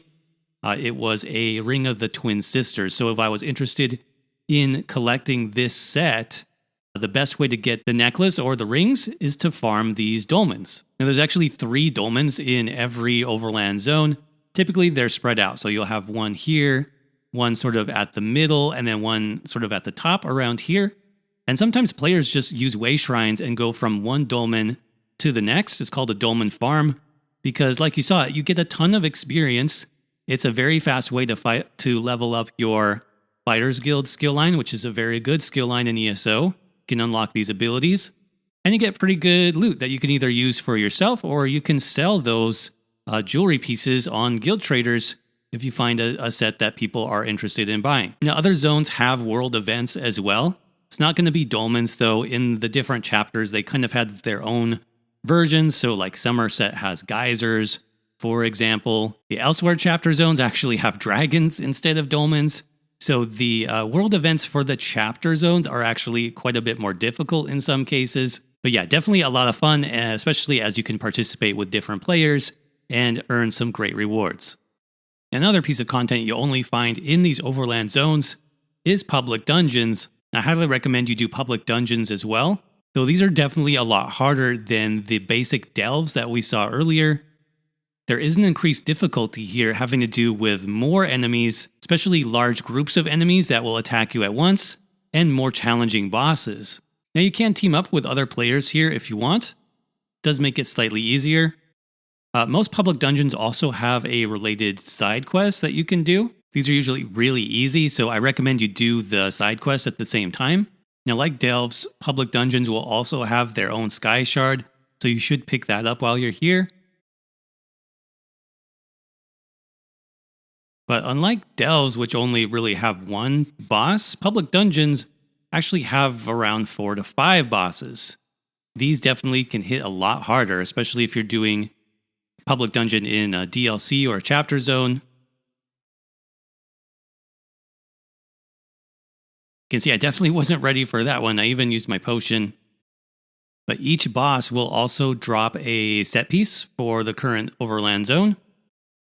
And these bosses in the public dungeons actually drop weapons. It's something you won't get from a delve boss. You can see here I got a great sword of the Twin Sisters. So that Twin Sisters set, got a 2-handed weapon for that one. So if you want to farm weapons for a particular set, public dungeons is definitely going to be the place that you want to be. That boss gave me a restoration staff, so you can see I'm farming these sets pretty quickly. That's the advantage of public dungeons. Now, one of these bosses in each public dungeon is special. They are what's called the group boss. And they may or may not be slightly harder than the other bosses in this public dungeon. They may also have special mechanics, maybe some more enemies added into the fight to make the encounter a little bit more interesting. Now, you do not need to be in a group to complete the group boss. They are still easy enough for, I'm only level 14. I can still do this solo. Having a group definitely helps, though. But the main reason why you want to do the group boss at least once is, as you can see there, I gain 1 skill point. So first time I kill this special boss, I will unlock the achievement, and I will get that extra skill point.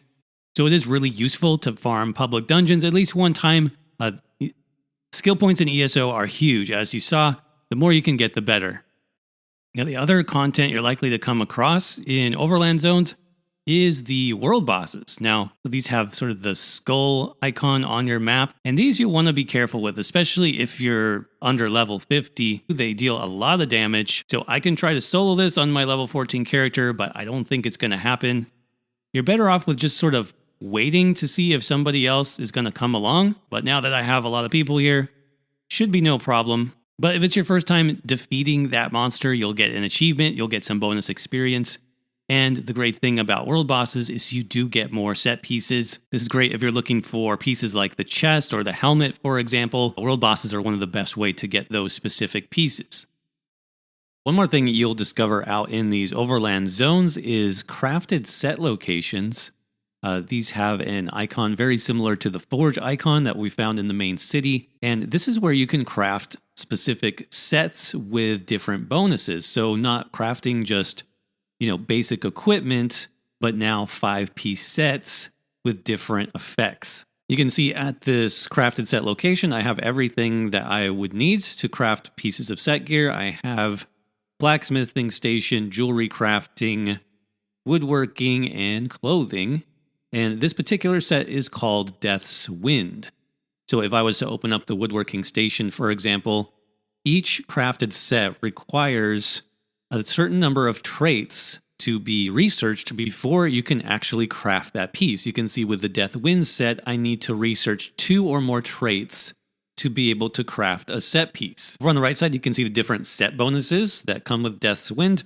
This gives me armor, 2 max health bonuses, and when I take melee damage while under 35% health, you knock back and stun all enemies once every 15 seconds. So it's kind of a cool, survival set. It's one of the more simple, basic crafted sets. They get much better and much more complex than this. But you can see I actually need 2 traits researched on any piece in order to craft it. So I can't craft the bow yet. I can't craft, an Inferno staff or an Ice staff.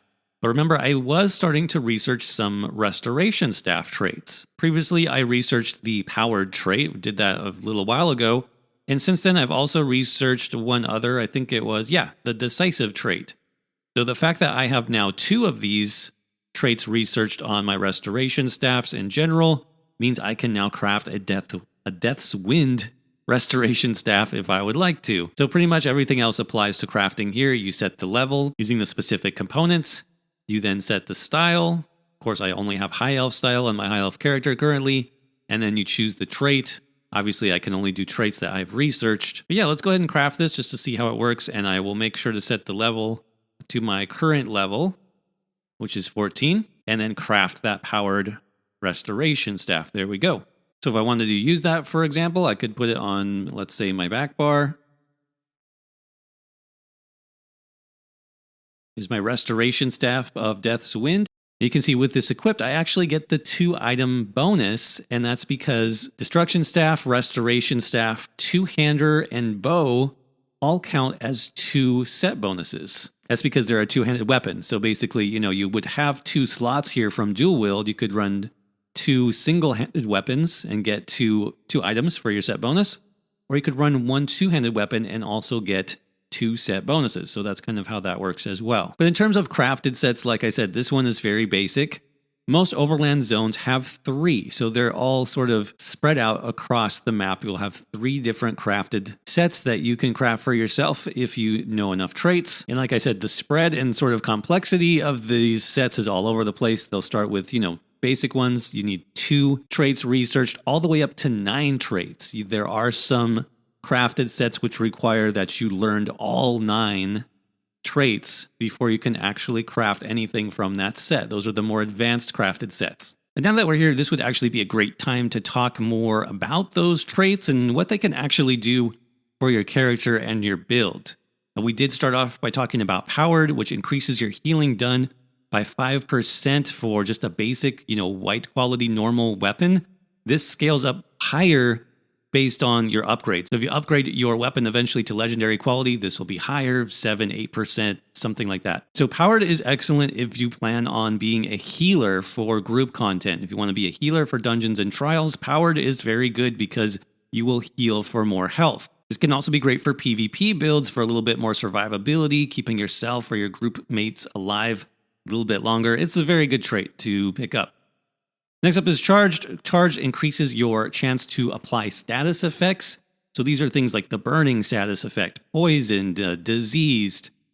These apply additional damage to targets and sometimes negative effects or debuffs. So Charged is very good. You see all types of builds using this. DPS builds use it because, like I said, you get more damage from status effects. Tanks and healers can use it to apply debuffs to enemies. So it is a very popular trait in ESO and it's quite powerful. Next up, we have Precise. Now, this is typically reserved for DPS or damage dealer type builds, even solo builds, because it increases your critical chance. This will be closer to about 7% with a gold or legendary quality weapon, so it's quite a good sized buff for your build. And so most builds will run this to increase their damage because the more crit chance you have, the more often you get those critical strikes, which deals significantly more damage than your normal attacks. Infuse is another very good trait for weapons. You'll typically see this on backbar weapons to apply glyphs and make those glyphs stronger. So this increases the weapon enchantment or the glyph effect and reduces the enchantment cooldown.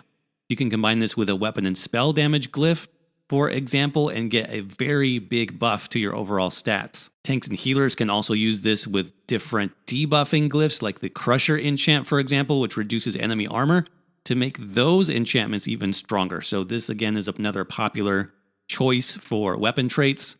Defending is good for, let's say, PvP builds if you want to increase your resistances. Training, great for leveling up. We have this on some of our weapons already. You'll get this from weapons for the level up rewards and from some quests in the game. It just makes your leveling a little bit faster. Sharpened is another good damage trait. This increases your physical and spell penetration, making your attacks do more true damage or basically ignore some of the enemy's resistances. The higher penetration you have, the more of those resistances you actually bypass. So this can be good, especially in solo content where you don't have tanks to debuff enemy resistances for you. And for PvP content where players can run very high resistances and you need to cut through those, Sharpened is a good trait. Decisive is great for tanks, especially. It increases the chance you have to gain more ultimate. And finally, Nerdhone just increases your raw damage from this particular weapon. So you will see this on DPS builds. Sometimes they'll run this on maybe a dual-wield weapon, perhaps. You do see it on PvP builds as well, just to increase that sort of burst damage potential, making you do as much damage as possible. Because in PvP, you have a very limited window amount of time to deal damage before a player reacts. So Nerdhone is a good PvP trait as well. So that's what we have in terms of weapon traits, just to give you an overview. In terms of armor traits, there are some different ones, obviously. So armor, we have Sturdy. This reduces the cost of block. This would be great for a tank build. Impenetrable is great for PvP. This increases your critical resistance by 110 for normal quality items, and you also have less durability damage to these set pieces. Reinforce increases the item's armor value, so just more physical and spell resistance. Great for tanks, great for solo and PvP builds to increase your survivability. Well Fitted reduces the cost of roll, dodge, and sprint. Again, this is typically a PvP trait where sprinting and roll dodging is a little bit more important and useful. We have the training trait again. Great to have this on armor pieces as well, just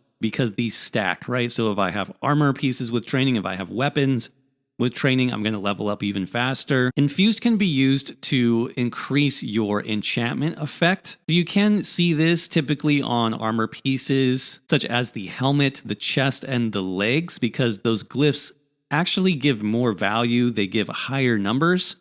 on those 3 pieces. And then if you buff those again by using an infused trait, you'll actually get a lot out of that, whether you choose to have a health glyph or a stamina or a magicka or even a triglyph, which has all 3 stats with a little bit less value. You're going to get more bang for your buck by running an infused armor piece in that slot. Invigorating can be great if you're focused on recovery. Again, I see this a little bit more in PvP with builds that just want ultra high recovery to be able to do lots of skills without running out of resources. Divines is pretty much your go-to trait for PvE content. This buffs your Mundus Stone essentially, and this is also stackable as well.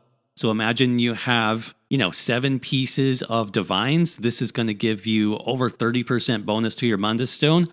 Once you get these legendary quality, you're getting closer to, 50%. So combine that with whatever effect is currently on your Mundus Stone. For DPS builds, that's usually going to be the Thief Mundus to increase critical chance. And so you're going to get 50% additional critical chance from that Mundus Stone by wearing all Divine's armor. So like I said, PvE content is where you'll see this the most, especially if you want to increase your damage, combining this with something like the Thief Mundus Stone. Nerdhoned, similar to Reinforce, it just increases your physical and spell resistance. And that is it for armor traits. Lastly, we also have jewelry traits, and if you have access to jewelry crafting, you can craft these for yourself as well. So, first up we have Healthy. This increases maximum health, pretty basic. Then we have Arcane, increases maximum magicka. Again, very simple. And then Robust is going to be the stamina version of that. So these are kind of your 3 base traits that you'll find throughout the game. Typically, heavy armor sets are going to drop jewelry with the Healthy trait. Light armor sets are going to drop jewelry with the Arcane trait, and then medium armor sets will drop jewelry pieces with the Robust trait. Now, everything else has to either be crafted onto a piece, typically, or you can also change the trait of armor. We'll talk about how you can do that in a little bit. It's a little bit more advanced. But here are those additional traits. So Swift increases your movement speed. Very nice for PvP, just to be a little bit faster. Harmony gives you some resources back when you activate a synergy. Synergies appear in group content when you use specific skills. It's sort of like a bonus effect that you can activate, and sometimes it comes from a group member's skill. So groupmate casts a specific skill that has a synergy. You'll get a prompt that appears on your screen. You can then activate the synergy to get some effect, like some bonus damage or healing for free. And then if you have Harmony, you'll get a flood of resources back as well. Triune is like a combination of the 3 basic traits that we saw before, so it increases your max magicka, stamina, and health. It is a little bit more efficient though. You'll see that you only get about 700 resources here for the normal quality jewelry. Then when we look at Triune, we're getting over 1,000. So you can see you're getting more bang for your buck for running Triune. This would be great for like tanks who use pretty much all resource pools, health, magicka, and stamina. I wouldn't use this on like a DPS or a healer though, because you tend to be focused more on one of those main resources, either magicka only or stamina only. Bloodthirsty is going to be great for anybody that wants to deal more damage because this increases your weapon and spell damage the lower health your enemy gets. Protective is another defensive trait for jewelry, so this increases your spell and physical resistance by about 1,000. And then Infused is another great option for jewelry, just like it is for armor.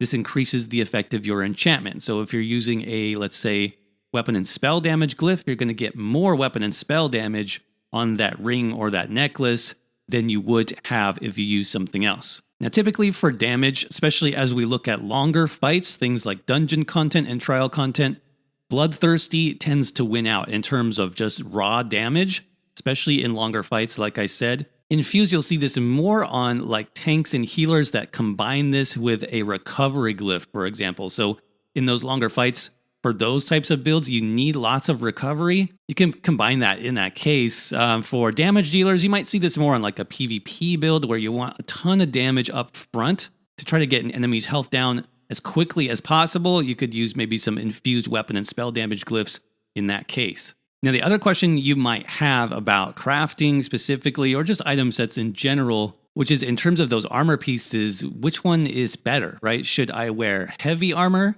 Should I wear light armor? Should I wear medium armor? And what's the difference? Well, one of the most obvious differences is just the protection that each one of these offers, right? So if I was to compare, for example, a light chest or a light robe is essentially the same, This has about 1100 armor value. That's at level 14, which is my current level. If I switch that over to medium armor, the medium armor chestplate gives me 1600 armor at level 14. And if I was to compare that to a heavy armor piece, which I have to craft at the blacksmith, this gives me 2200. So about 600 increase each time in armor value going from light to medium to heavy. That's the obvious difference in terms of those armor weights. So obviously, if you want more protection, heavy armor is going to be your best choice. But that's not the only thing to consider when looking at armor types. Really, you want to look at the skills and the passives most of all. So you can see, first of all, each armor type comes with some specific bonuses. And these are truly passive. You don't even have to put skill points into these to get these to show up. So your light armor bonuses, you reduce damage from magical attacks, reduce roll dodge cost, reduce sneak penalty, reduce the cost of break free, and reduce the cost of bash. Okay, but you also get some penalties. You increase damage taken from martial attacks, that being physical attacks. You increase the cost to block and decrease your damage done with bash. Now these are relatively small, but keep in mind this is per piece. Okay, medium is kind of in the middle, as you might expect. This doesn't have any bonuses or penalties when it comes to magical or physical damage types. It does reduce your sprint, sneak, and block cost. And it also reduces your damage taken from AoE or area effect attacks after using roll dodge. So that's pretty straightforward. And then when we look at heavy armor, it's going to be kind of the opposite of light armor. So you reduce damage taken from martial or physical attacks, but you increase damage taken from magical attacks, and kind of, like I said, the opposites of what we saw with those light armor bonuses. Now, what you really want to pay attention to as well is the passives, and this really dictates sort of what your build will be like if you specialize or you focus on wearing this specific armor weight. So for heavy armor, our passives are going to give us even more physical and spell resistance. We'll get more health recovery and restore magicka and stamina when we take damage. So this is going to be great, obviously, for tanking, for absorbing damage and helping us sustain our resources. We'll get even more max health per piece of heavy armor, and we have bonuses to heavy attack restoration and healing received. You can see there's actually 0 bonuses to offense. So if you want to deal damage, heavy armor is not the way to go because, as you can see, it's mostly focused on survivability. But when we look at our other types, this is where we see some passives that actually involve things like damage and sustain. So dexterity increases our critical damage. I'm on medium armor right now. Bonus critical damage and bonus critical healing. We get bonus stamina recovery and reduce the cost of our stamina abilities, again, per piece of medium armor worn. This is why you'll see most builds that focus on stamina, right? That stamina resource pool, you're putting all your points into stamina. You're using mostly stamina abilities, like let's say two-hander or dual-wield skills. It makes sense to run more medium armor pieces because it increases your stamina recovery using the Windwalker passive, and it reduces the cost of those stamina skills so you can cast them more often. You also have bonuses to sneak, so if you're into that, thief, pickpocketing, playstyle, medium armor is great for that, and you get bonus weapon and spell damage and increased sprint. So medium armor, again, is kind of like a good raw damage playstyle, especially with this one, the agility passive. This is the only armor type that's going to boost your raw damage in terms of weapon and spell damage stats. Light armor is focused more on critical chance and penetration as well. So if we look at some of these, Grace reduces the effectiveness of snares and reduces your cost of sprint, but then Evocation increases magicka recovery and reduces magicka cost. So it's sort of the opposite of the Windwalker passive for medium armor. In this case, this is going to be better for builds that focus on magicka, casting a lot of magicka-based skills, putting all your points into the magicka attribute. You want some light armor to take advantage of the Evocation passive. Then Spell Warden, we get bonus spell resistance, so we'll take less magical damage. And then here's those 2 passives that I talked about. Prodigy increases your crit chance rating. So same thing as like the Thief Mundus or a precise weapon trait. Light armor builds are going to have the most critical chance in the game due to this passive. And it's going to be multiplied by 7 because it's per piece of light armor equipped. And in concentration, you get extra physical and spell penetration. So if you really want to slice through enemies and you're not having like a tank debuff enemies for you, then using light armor is going to be a great way to do that because your attacks are going to bypass more of the enemy's resistance, letting those skills do more true damage. So hopefully that breakdown makes sense, and it's not an all or nothing thing. In fact, you can run, a mix of these weights and get some bonuses from each of them. Taking that hybrid approach actually makes sense kind of towards endgame, where we'll start to unlock some more passives. One in particular from the Undaunted skill line is called Undaunted Metal, and this increases all of your stats per type of armor that you have equipped. So you can see that since I'm using all 3 types, I have some heavy, I have some medium, and some light, I would have a 3% bonus, whereas if I was using all light armor, this would only be 1% bonus. So you do get rewarded in this game for mixing and matching. Of course, you can focus on one in particular if you want to max out any of those specific passives that we looked at. So the advantage of crafting your own sets is obviously you can make those in any order you want. You can craft body pieces or weapons or jewelry and set up your build any way that you want. Now with the Overland sets, it's a little bit different. You need to farm those, as we saw, by going into delves and public dungeons, killing world bosses, and doing world events like dolmens. And each of those types of content actually drops specific pieces from those Overland sets. Delve bosses, which is kind of the most basic content, they are going to drop either a waist, so a belt piece, or feet. Public dungeons, kind of that next level up, those bosses drop shoulders, gloves or hand pieces, weapons like we saw, again, from any of the Overland sets in the zone. World bosses, a little bit harder. The world bosses can drop headpieces, chest, legs, and weapons. Finally, those world events like dolmens as they appear in the base game zones, those are going to drop jewelry, so rings and necklaces. So there you have kind of the key or the legend to how you can find specific set piece drops in the Overland zones. Now remember, each Overland zone also drops 3 specific sets. One set is going to be light, one set is going to be medium, and one set is going to be heavy. Now that is random, so you never know if you're going to get a light piece, a medium piece, or a heavy armor piece. You do obviously know which types you're going to get depending on which content you do. But other than that, you can also get these any random set piece item from treasure chests. So it does pay to kind of roam around and try to get chests if you're farming a specific Overland set. And also, just random enemies have a very small chance of dropping random pieces from any Overland set in the zone as well. But now that we've talked more about Overland sets, how to get them, it's really important that we also talk about an idea called set collection. And set collection is ESO's way of kind of saving all the sets that you've earned in-game so that you could build them later if you want to, like let's say on another character. And the set collection process also makes it easier to collect other pieces in that same set with something called curated drops. So let me show you what I'm talking about. If we were to go over to collections and set items, you can see here that every set in the game is listed by zone. So I'm currently in the zone of Auridon. And those 3 sets that we talked about before, we got the light armor set, which is Queen's Elegance.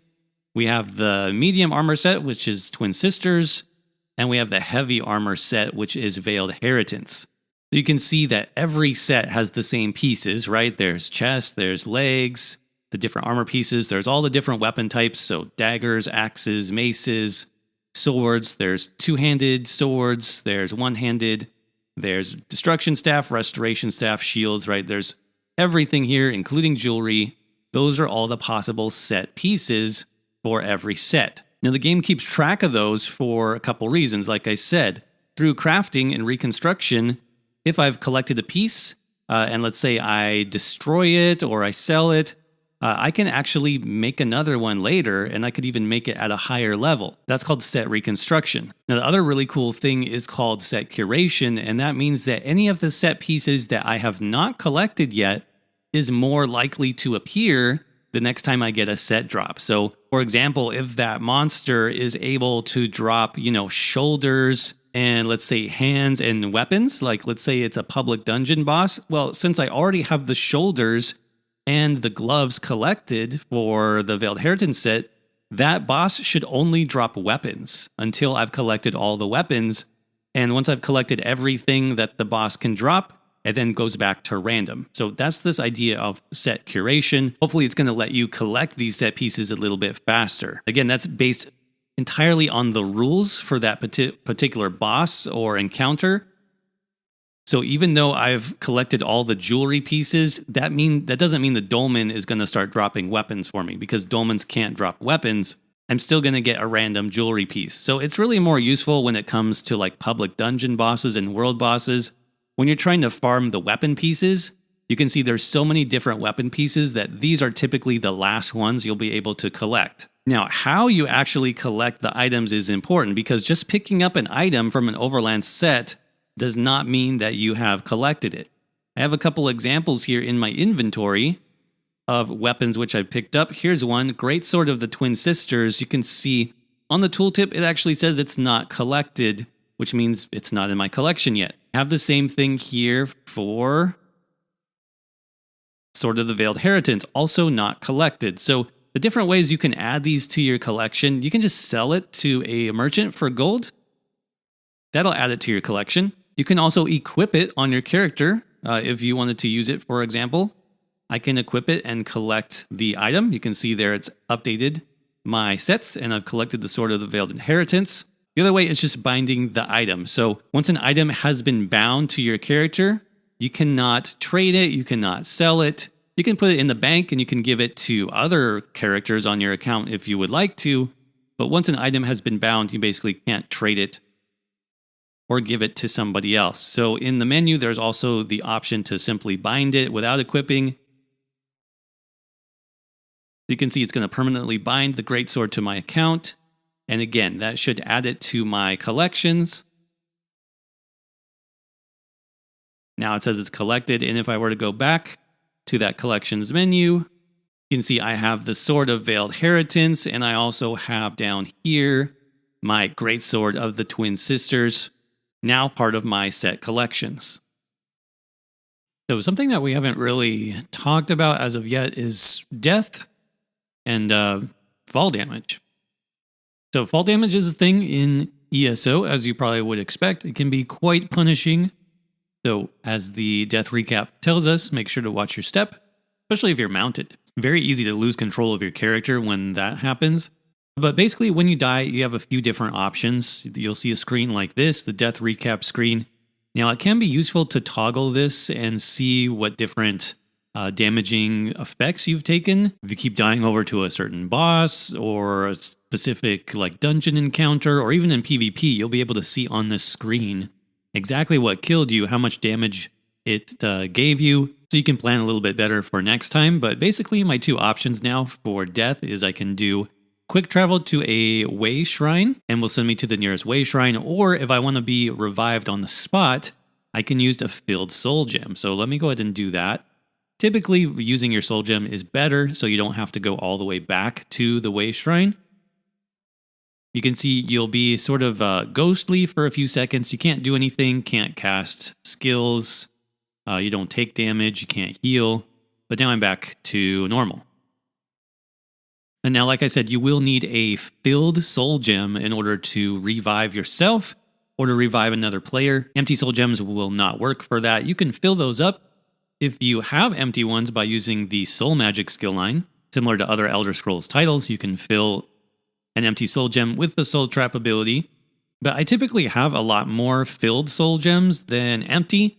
You can get these from level up rewards, from daily rewards. A lot of the daily activities that we'll talk about in a few minutes give these as rewards as well. So usually you don't have to worry about this, and you may have so many that you can actually start selling some of your extras and make some gold. You can see during group encounters, other players can revive you, but that also takes a little bit of time. It can be tricky. Obviously, it's a little bit easier with a coordinated group. I try to revive this guy, just use my soul gem and channel the revive. Oh, I got interrupted here. This is not looking good.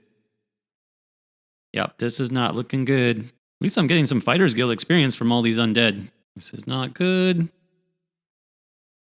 Okay, but another player is back, so we might make it. I'll go ahead and revive myself. Now, you can't always revive yourself. Especially in dungeons and trials, you'll be locked from doing that yourself, and a teammate will actually need to revive you, or you have to wait until the encounter is completely done. Now, the other thing that soul gems can be used for is recharging your weapon glyphs. So you can see how I have a meter here on my Inferno Staff. It's about halfway filled, and this is what's charging my Oblivion damage glyph. This is a really powerful glyph, by the way. It's a great thing to use as a new player, because it just deals consistent damage. But you can see eventually this will get drained, and once that reaches 0, I won't be able to use the glyph. Basically, it won't work anymore. So what I can do is use the charge option. You can see I can pick any one of my soul gems and I can recharge it back to full. Now, the other issue I'm having right now, having played for quite a bit, is I'm actually losing some durability on my armor. Some of my armor pieces are actually broken. You can see this with the red armor icon next to my potion quick slot. And I can show you what I mean. If I were to go over these items, you can see they have the same sort of meter, but this isn't the glyph status. This is actually the armor's durability. So you can see my helmet's about halfway destroyed. Chest piece is lower. Shoulders are almost gone. And then a couple of these, my leggings and my boots, are completely useless. You can see now the armor value is in red. I am actually getting 0 armor out of the 600 plus armor I should be getting, or the 1,000 plus armor I should be getting from my boots. I'm getting none of it. So this is really important as well. You want to make sure that you are repairing your broken gear. Usually when you come back into town after adventuring, when you're coming back to sell some items, you'll want to make sure to repair your gear at the same time. Now, luckily, most vendors in the main cities of ESO will let you repair your gear as well. You can see I have the same options for buying, selling, buying back, and repairing. Now, you can repair individual pieces if you're really low on gold, and let's say I only want to repair those broken, leggings and my broken boots. I can do that. I can wait, for later if I want to, but really I should be repairing all of this at once. It's only going to cost me as much as, the pieces have actually deteriorated. So I'm going to go ahead and just repair all. That's going to save me a little bit of time. The gold cost isn't going to be different either way. Now, you can purchase repair kits to take with you out into the wilderness. I find that I come back to town often enough where it just works out where I can repair then. I don't need to buy any additional repair kits. Sometimes you'll get these for free from like daily login rewards and stuff like that. Feel free to use those if you want. Either way is completely fine. Okay, so once you hit level 15 in the Elder Scrolls Online, this is a big stepping stone for your character because this unlocks weapon swapping and being able to use a primary weapon and a backup weapon. So the way this works now is that I have 2 sets of weapon slots. You can see I have my main hand and my offhand. So this would be for if I want to use a destruction staff, for example, or if I want to dual wield, I would put it in my main hand and my offhand. This is my primary weapon slots. Now I also have a new set of slots for backup weapon. In this case, I'm still a Magicka user. I could use like a restoration staff. I'm just going to use another destruction staff, but I'll do a frost staff on my back bar. Since I got the Warden, the frost magic is going to be very thematic. It's going to fit this build pretty well. So I have an Inferno staff now on my primary or my front bar. Sometimes that's what it's called. And then I have an ice staff for my backup weapon. Sometimes this is called the back bar. Now, the other reason it's called that is because what happens is it unlocks a completely new set of skills, open skills, that you can use on your character. You can see these are got my Inferno staff here, right? So those skills did not change, but I can now swap to my backup weapon, and now I have 5 blank slots for those basic skills, and I have another slot I could use yet another ultimate. So this is where the theory crafting and the build craft of ESO becomes even more interesting because I have 6 more slots I can fill. Now, one thing I have to do right away is you'll find with some pet skills, like the Warden Bear pet, some of the Sorcerer pets, if you don't have them active and if you're not using them on both your primary skill bar and your backup skill bar, when you switch, that pet dies. Kind of sad. So first thing I'm going to have to do if I want to, use the bear pet on this build is I'm going to have to use it on both skill bars. In this case, that way when I have him active and I bar swap, he's going to stay around for me. So that's really good. But other than that, I have a bunch of free skill slots that I can use. Now, you remember back when I was leveling up, I had some skills here that I learned, but I just stopped using them because I wanted to level up the next skill in the skill line, right? So an example of that would be Ice Fortress. I stopped using Ice Fortress because I wanted to level up Impaling Shards, but Ice Fortress is actually a really good armor skill that I would like to use. So what I can do now is put this on my backup skill bar. Let's say I put it right here. And now I just have to cast it when I want to use it. When I want to buff before combat, for example, I'll go to that backup skill bar, cast my buff, and then bar swap to my primary or my front skill bar. And now I have all my offensive skills, can do some damage. I have those buff timers active that we went over in the settings. So I'll also see when my armor skill is about to run out, can go to that back bar and then recast it, maintain my buff. So my character, it still maintains her power. Now, other things players typically do with their backbar skill slots, you put damage over time effects there. That's because they last longer, and so I won't need to refresh them quite as often. So a great thing I can do here would be, for example, put Wall of Elements here. I can also put Impaling Shards. I can even run more skills here if I wanted to. I could do Soul Trap, for example. Now I have room to actually use this skill. And I could put like an emergency heal, maybe fungal growth here. So this is just sort of a very basic setup just to kind of give you the idea. Again, things like buffs, things like emergency heals and damage over time effects, those are usually located on the backup skill bar. You only use them when you need to refresh them. Then your more offensive skills, your AoE, your single target damage, you can put those on the front bar to focus on dealing damage. Now, the other thing you can do, obviously, is you can equip different weapons. So let's say I wanted to do like a fun hybrid build, Warden/Ranger. I could do a bow as my primary weapon, and I could do an ice staff as my backup weapon. So obviously, I'm going to need to start building up this skill line, getting some experience with the bow equipped. I haven't actually done that yet. But I should be able to get, some bow skills pretty quick here. So let's do the snipe skill from the bow skill line here. Let's do something else here. Make sure I'm not using any destruction staff skills on my primary skill bar anymore. And now I have a completely different build. I have a nice range bow build here with my bow and my Screaming Cliff Racer. And then I have destruction staff skills, ice magic on the back bar. Have my frost armor, so this is now an even more interesting setup, combining two different weapon types. I actually like this build a lot. I might keep this going.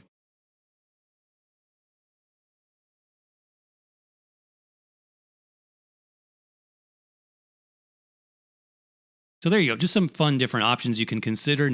Now that you can use two weapons at once, and you have also two different skill bars. Something I definitely recommend you try in ESO once you've unlocked at least both skill bars, a few set pieces, and a variety of skills and passives is to jump into PvP. Now I know some of you might dislike the idea of player versus player combat, but ESO actually has tons of options, which are pretty addictive, and best of all, the rewards are really useful for your character. Now early on, you'll unlock two brand new skill lines called Assault and Support. Assault gives you a powerful early heal called Vigor, which costs stamina, which is rare for a heal and also provides some great benefits like increased armor or healing for allies. Then there's Caltrops, which can slow and debuff enemies, and Warhorn, which is the go-to support ultimate in the game for both tanks and healers in all forms of content, especially in PvE. The first passive you get in this skill line, called Continuous Attack, also buffs your mounted speed at all times, even in PvE zones, and it's just a passive. I mean, look at the difference here I get on my mount when not using Continuous Attack. It's basically slower than run speed. And now with Continuous Attack active, you can see I am so much faster on my mount. This is going to make traversing through those massive PvE zones so much easier. You can get this at Assault rank 3, which you can unlock in probably less than 30 minutes with minimal PvP battles actually needing to be fought. Then there is the support skill line with skills like Guard for protecting other players and the powerful Barrier Ultimate, which gives a huge damage shield. So there's definitely something here for everyone. Now starting PvP in ESO is actually really simple. First you're going to go to Campaigns and then click on Cyrodiil and choose whichever campaign is open, such as the under level 50 campaign. This is going to zone you into Cyrodiil, where you can start the PvP tutorial, where you can learn how to use Transitus Shrines to fast travel between keeps. Capturing keeps is basically the point of Cyrodiil, by the way, where you break down the keep's walls using siege weapons, and specifically try to capture these 6 inner keeps for your alliance and proclaim an emperor. For now though, simply follow this tutorial quest to learn all about fast travel and also how to use those various siege weapons. You'll learn more about protecting the Elder Scrolls, and you may even find a free Skyshard along the way, but doing this quest gives you alliance points, another form of currency in ESO that grants you PvP ranks. Now when you rank up in the alliance war, you gain additional skill points, just like you would a normal level up. Here I get 2 entire new skill points for free, and I also unlock those PvP skill lines I showcased earlier. From here you can choose to grab some more bounty quests from your alliance base, go out into Cyrodiil to raid keeps, or move on to the next form of PvP, which I like even better, called Imperial City. Imperial City also has a PvP campaign, which you can access through the campaign's menu. Selecting any campaign here will whisk you off to the Imperial City sewers and your makeshift alliance base underground. Imperial City is pretty interesting because it mixes in more PvE combat with lots of enemies located in the sewers and above in the districts alongside potential PvP fights. That being said, you can fight for quite a while before you even see another player, and all the while you'll be earning a new type of currency called Telvar Stones, which you can use to buy more useful items like crafting materials and some powerful gear sets. Now the above ground districts are a lot more dangerous, both in terms of enemies and also player groups who tend to patrol the streets here a little bit more regularly. There are also capture points here which you can protect or try to gain back for your alliance, depending on who is in control at the time. But mostly it's just a fun free-for-all with a lot of chaos and plenty of places to die. By the way, if you die in Imperial City, you'll lose a portion of those Telvar stones you were carrying, which adds an extra element of tension and strategy to this zone. But I would have to say that my favorite form of quick instance PvP content is by far ESO Battlegrounds. To get started here, just find the Battleground gladiators in any major city, read this letter, then talk to the Battlemaster, who will give you some basic quests to help you earn more alliance points and experience. To join the Battleground though, you'll need to use this Activity Finder menu and choose Battlegrounds. There are separate queues for solo players and groups, but you can actually join both, and it's not a huge difference at early levels until you get to endgame. So as I mentioned, Battlegrounds are instance PvP zones. Now different modes exist, like Deathmatch. The team with the most kills after 15 minutes wins the game. But you also have Area Domination, which is essentially capture points. You have a game called Capture the Relic, which is also similar to Capture the Flag, and then Chaos Ball, where your team has to carry a ball that is constantly damaging you for more and more damage. Now you'll get a match type here at random, and all these are pretty fun, though I definitely prefer deathmatch myself. But I hear you say again, well, what if I don't PvP? Well, the good thing about Battlegrounds and why I prefer it is, again, it's quick. Most matches last less than 10 minutes, and here's the key, even if your team comes in last place, you still are going to gain alliance points and experience, and you'll also get plenty of rewards in your mailbox from doing these PvP activities, anything from powerful item sets to Transmute Stones, which can be used to change your gear traits. More on that in just a minute. But definitely do yourself the favor of trying PvP in ESO at least a few times. You may really like it, and if not, you'll at least be rewarded for your time. Now speaking of that activity finder, another core activity of ESO is group dungeons, and the dungeon finder is a great way to get started here. Now just like the Battlegrounds finder, the dungeon finder is going to place you into a new group, this time for a PvE 4-player dungeon. Now these 4-player dungeons are a huge part of ESO, and there's literally dozens of them to choose from, but most are going to be level locked to you. Now you can do a few of them as early as like level 10 or 15, I believe. But I really wouldn't start these until level 20 or so. Just like PvP, you want to be prepared, you want to have your backup skill bar ready, and you want to have a good amount of skills and passives. But once you're ready, you can browse the list of dungeons and queue up using that Dungeon Finder menu. Now you'll need to pick a role as well of either DPS, healer, or tank, so make sure you have the corresponding skills for whatever role you choose. Damage skills for DPS, heals for a healer, and a taunt skill for a tank. It's pretty simple, especially early on with these easy dungeons. Now once your group has been formed and everyone is ready, you'll automatically zone into the dungeon. Be sure to pick up the dungeon quest at the start for some bonus rewards later, but most players you group up with are going to be familiar with how to complete the dungeon, So I'd recommend just following the group and focusing on your role. Again, deal as much damage as you can as a DPS, cast those heals as a healer, and get enemies' attention using taunts and other crowd control skills as a tank. Also be sure to watch your resources, because if you run out of stamina or magicka, not only could you die, but somebody on your group might die as well. Make sure to have potions slotted for this, make sure to use a food buff, and also make sure to heavy attack to restore resources. Now at the end of the dungeon, you'll face a final boss, which shouldn't be too difficult at this level. DLC dungeons are totally different. You can't even start one of those until level 45, but these early dungeons are fairly easy, and me and my team of low-level players was able to knock it out no problem. We finished the boss, finished off that dungeon quest, and got a free skill point and more loot in the process. So it's around that time that you'll want to go through this dungeon list and finish each one at least one time to do each quest and get those extra skill points. Once a day, you should also do the random dungeon finder, which places you into a completely random dungeon appropriate to your level. And if your group completes that one, you get even more bonus experience and loot.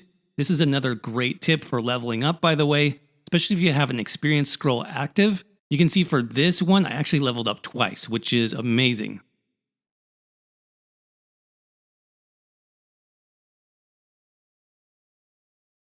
Now, one more thing about group content here, specifically group dungeons and trials, is that there are actually different difficulty levels that you can select, and this comes into play above level 50, so just something to keep in mind for the future. But once you do hit level 50, you'll see on your character, in areas like the Dungeon Finder, for example, we can now queue for a random normal dungeon or a random veteran dungeon. Same thing if we were to choose specific dungeons. I have all my dungeons listed here in a tab for normal, and if I go over one, I have a tab for veteran. So what's the difference between normal and veteran? Well, essentially, the dungeons are the same. The difference is the enemies and how they scale. So in veteran dungeons and trials, those enemies will deal a lot more damage. They hit harder, basically, and they also have more health, so they do take longer to defeat. This comes into play especially in DLC dungeons and in trials, where enemies can have millions of health in the veteran mode versions. Now, on top of veteran mode, there's also something called veteran hard mode, and that is where specific enemies in the encounter have additional mechanics. Maybe they have even more health. Maybe there's more enemies in the fight, different waves of adds that come in at certain times. Basically, it's the most challenging content you can get to, so it does require a good deal of coordination and practice. Of course, with this new type of content comes even more rewards, including new item sets that only drop in dungeons.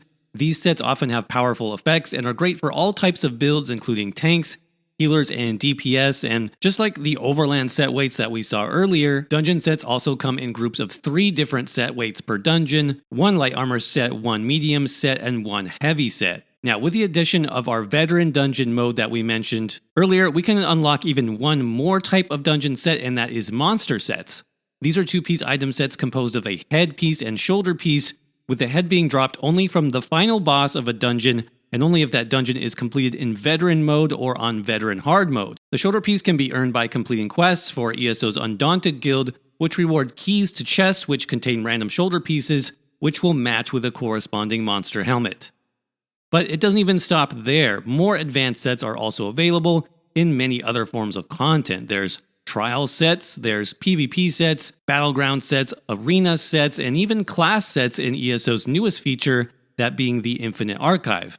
So there's always new gear to work towards in order to progress your character even further. But to take part in that more advanced content, or even just to take part in special events or make friends, it's always a good idea to explore ESO's player-led guilds.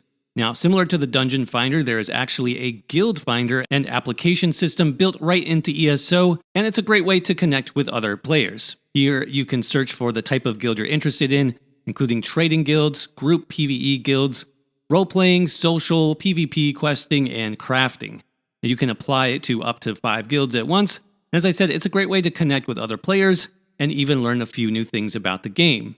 Guilds can also take advantage of some special features, so that being additional guild bank space. to help store items or donate items to new players. Of course, you have the guild traders, which we mentioned earlier, so you can actually sell your items to other players. You have to join a guild for that. And there's also guild halls where you can have training dummies or build crafting stations and Mundus Stones even for much easier access. But ESO's community is, for the most part, fantastic. I highly recommend you get involved, and a great starting place is going to be joining some guilds. But now that you've been playing your character in some more challenging content like PvP and in dungeons, you might be thinking about changing things up as far as your starting build, right? What if you want to change the attribute points that you've already invested, or you want to change out your skill points? Well, you can do that in some of the major cities in the game, and all you need for that is gold, and you need some shrines. So shrines on your map will look like this. They may have different names depending upon your alliance zone that you're in currently, but you're looking for the rededication shrines, and there should be 3 of them in order to change your attributes and to change your skills. Now, currently for Aldmeri Dominion, I am in the zone of Grotwood, and if you're not sure how to get there, remember that in our main starting city for our alliance, for this case it was Auridon, you should have some ships here that can take you to different locations. So remember that you're not stuck in your starting zone. You can always travel. Even if you don't have those Wayshrines unlocked yet, these boats will take you there. So all I did was I used the boat here on this dock to go to Grotwood. Here I am in Grotwood, and here are my shrines. So, for example, let's say that I was not happy with my character being focused on Magicka. I want to focus on stamina instead. Just going to go up to this shrine. And then I can make a donation to reset my attribute points. So I can, for example, clear them all, put them into stamina.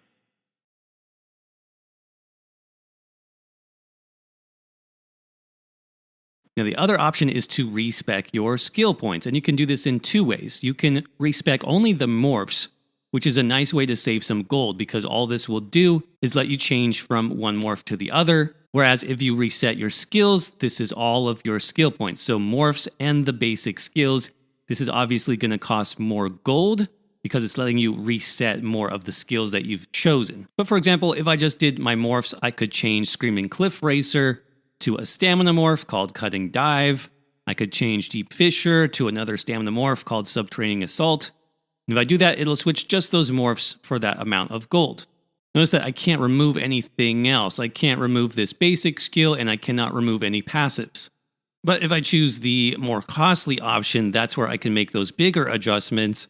I can remove main skills, I can remove ultimates, I can remove morphs and skills, and I can also remove passives. So this would be more of a complete respec. Also note that you should have a hotkey to clear all. You want to clear absolutely everything. You can see now I have a total of 43 skill points on my new character that I can then reinvest as I need to.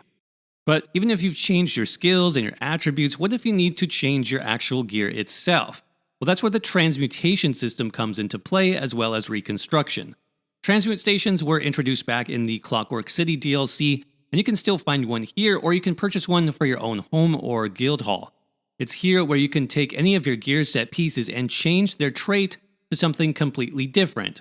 For example, I can change the trait on this necklace from its default trait of Arcane to something a bit better like Bloodthirsty. Now this has just 2 requirements. Number 1, you have to have previously researched the new trait that you want to transmute this item to. So in this case, I must have researched the Bloodthirsty necklace trait to make this change. Remember, going back to the beginning of this guide, I mentioned research and how it's one of the most important things you can do with crafting early on. But you can also see here that I need another currency to do this as well, called Transmute Crystals.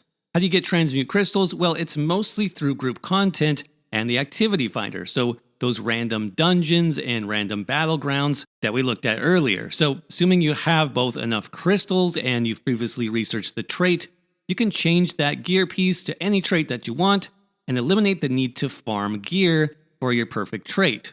Simply get one set piece with any trait at all and then transmute it to the trait that you want. Another great option here is the Reconstruction tab, which allows you to create any set piece you've already collected by using, you guessed it, Transmute Crystals. Remember that we talked about the different ways you can collect gear pieces in ESO.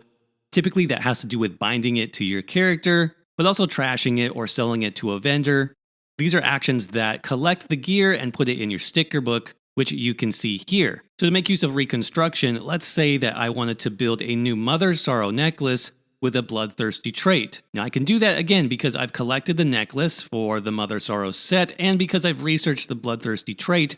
But notice I can't create any other Mother's Sorrow necklace. I can't do a protective necklace or a swift necklace. Again, it all comes down to research. I haven't researched those traits, so I can't build those items. But due to how these systems work, it does make more sense to actually research the best traits first, especially traits that are common to most builds. I'm talking about Divine's traits for armor, the Infused or Bloodthirsty trait for jewelry, or the Precise trait for weapons. Also note that my cost for reconstructing any set piece here depends on how many pieces I've collected for that set.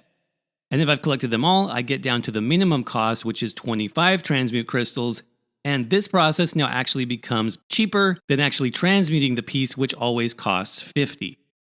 Now, another great feature that has to do with customizing, preparing, and saving your builds is something you can use in the housing system, and this is called the Armory Station. Now, this technically is a piece of furniture, but you can get this for free from the Crown Store, and you can put it in your house.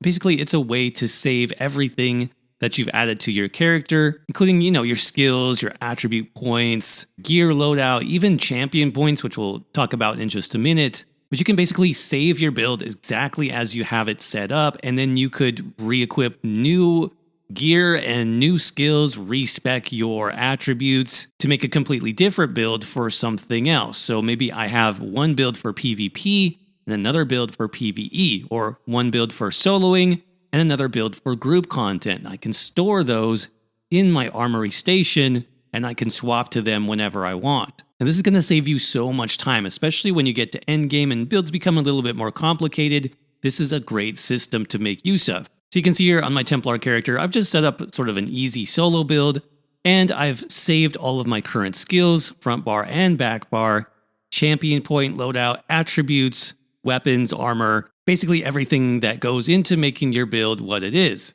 Customize it with a name, even give it a unique icon to help you remember, and you're good to go. So again, you can save quite a bit of time. Once you come up with a build that you like, make sure to unlock your free Armory Station. You can put it in that starter house that we got in the first Overland zone, and save and swap between builds whenever you want. So as you saw with my more advanced build, this was taking advantage of another progression system that you're going to get once you hit level 50, and this is called champion points. Champion points are based off 3 constellations. These are called Craft or the green tree. We have Warfare, also called the blue tree, and then Fitness, also known as the red tree. Now, these all have different focuses.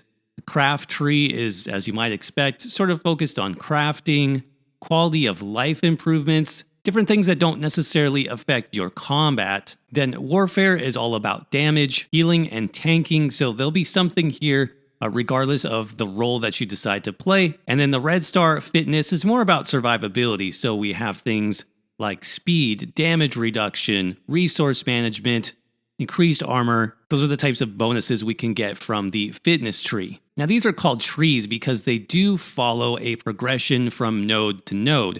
And I can show you by clearing my champion point tree out. Now I only have a few places I can start. I can start in Precision, or I can start with Tireless Discipline, or with Eldritch Insight, and then I'm going to spend and then move on from there. Now, the way that you unlock these points is by leveling up, as I said, past level 50. You'll get something called a champion point level. These come much quicker than level 1 to 50. You can literally grind a champion point in just a couple minutes. If you're killing a lot of enemies or you turn in a major quest, you might get a couple champion point level ups at the same time. So what you do is you spend those champion points unlocking nodes. Once you put the minimum required amount of points into that node, you can see it expands the tree, and I can then use more champion point nodes. So as you can see in this example, I have put 10 champion points into Precision. This gives me some critical chance. Now I've unlocked these different options, and I could put points into, let's say, Fighting Finesse, Fighting Finesse increases my critical damage and critical healing. So this is going to be a powerful offensive node that I can use on, let's say, a DPS or a solo build to increase my damage. And the other thing you'll note about these is there's sort of two different types of stars, and they do look different.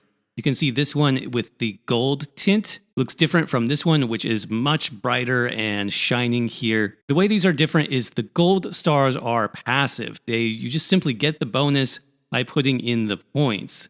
The brighter ones, the ones that are shining, are slottables. Sometimes I'll call these slotted stars. And so what I can do with this is drag it or put it into my slots at the top. And you can see that in each constellation, in each tree, I'm in the blue tree, I have 4 spots where I can put these slottables. So there's Fighting Finesse, increasing my critical damage and critical healing. Now you may also notice some sort of pink or purple tinted stars, and these are like sub-constellations or sub-trees. This one is called Extended Might, and if I click into this one, you can see it opens up and I have some more options here. And the same thing goes with the tree structure. I have to unlock the central node by putting the minimum number of points into it. In this case, you can see sort of the breakpoint in this bar. I have to invest at least 10 out of 20 champion points to progress further in the subtree. So I'll go ahead and put 10 points there.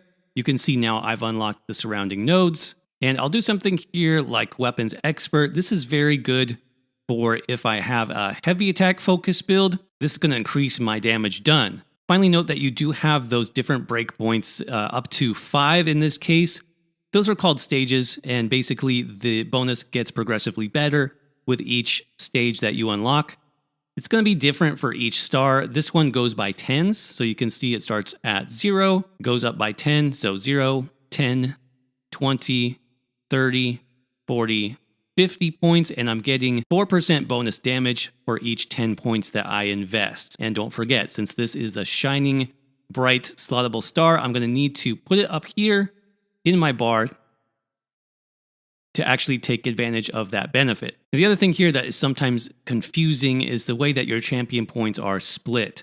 So this character has about 1,200 champion points. As I said, these come very quickly once you get past level 50, so don't worry about the number. There's actually a maximum of 3,600 champion points that you can get in ESO. Not a lot of players have that much. They do have diminishing returns, so anything sort of over 1,000, you're not going to see as much benefit as you do before 1,000 points. But I also want you to notice that your champion points are split into these 3 groups. So I have 400 fitness points available. I have 400 craft points available, and I've already used up about 120 of my warfare points. So in other words, I can't spend all 1,200 of my points on the blue tree and do nothing else. My total points are split between the 3 trees. You can't transfer points between trees, in other words. But an even more unique way you can customize and improve your builds in the Elder Scrolls Online is the Scribing system, which allows you to create custom skills in a variety of skill lines, combining dozens of possible buffs and effects to make your build even stronger. Scribing is now also free for all players, meaning you no longer need the Gold Road DLC to take advantage of this powerful feature. So to get started here, simply head to the Crown Store and locate the Quest Starters area to pick up the initial Scribing quest. You can activate the second era of Scribing quest from the Scribing collectibles in the upgrade section of the collections menu, or you can just locate the Adept NPC, which is located in Skingrad near the Mages Guild to get started. From here, you'll be transported to the Scholarium, where you can complete a variety of quests to unlock the Scribing feature as well as further scripts. Scripts are basically different buffs and effects that you can combine at the Scribing altar to make your custom skills. You'll start with just one skill, which is also called a Grimoire. For the Soul Magic skill line, this is called Wield Soul. This is a single target ability, but once you collect more scripts, you can then customize it in any way you want. You could turn it into a single target heal or a damage shield or many other skill types. This is called the Focus script, and it's what determines the main function of the skill. Again, direct damage, healing, damage shield, whatever.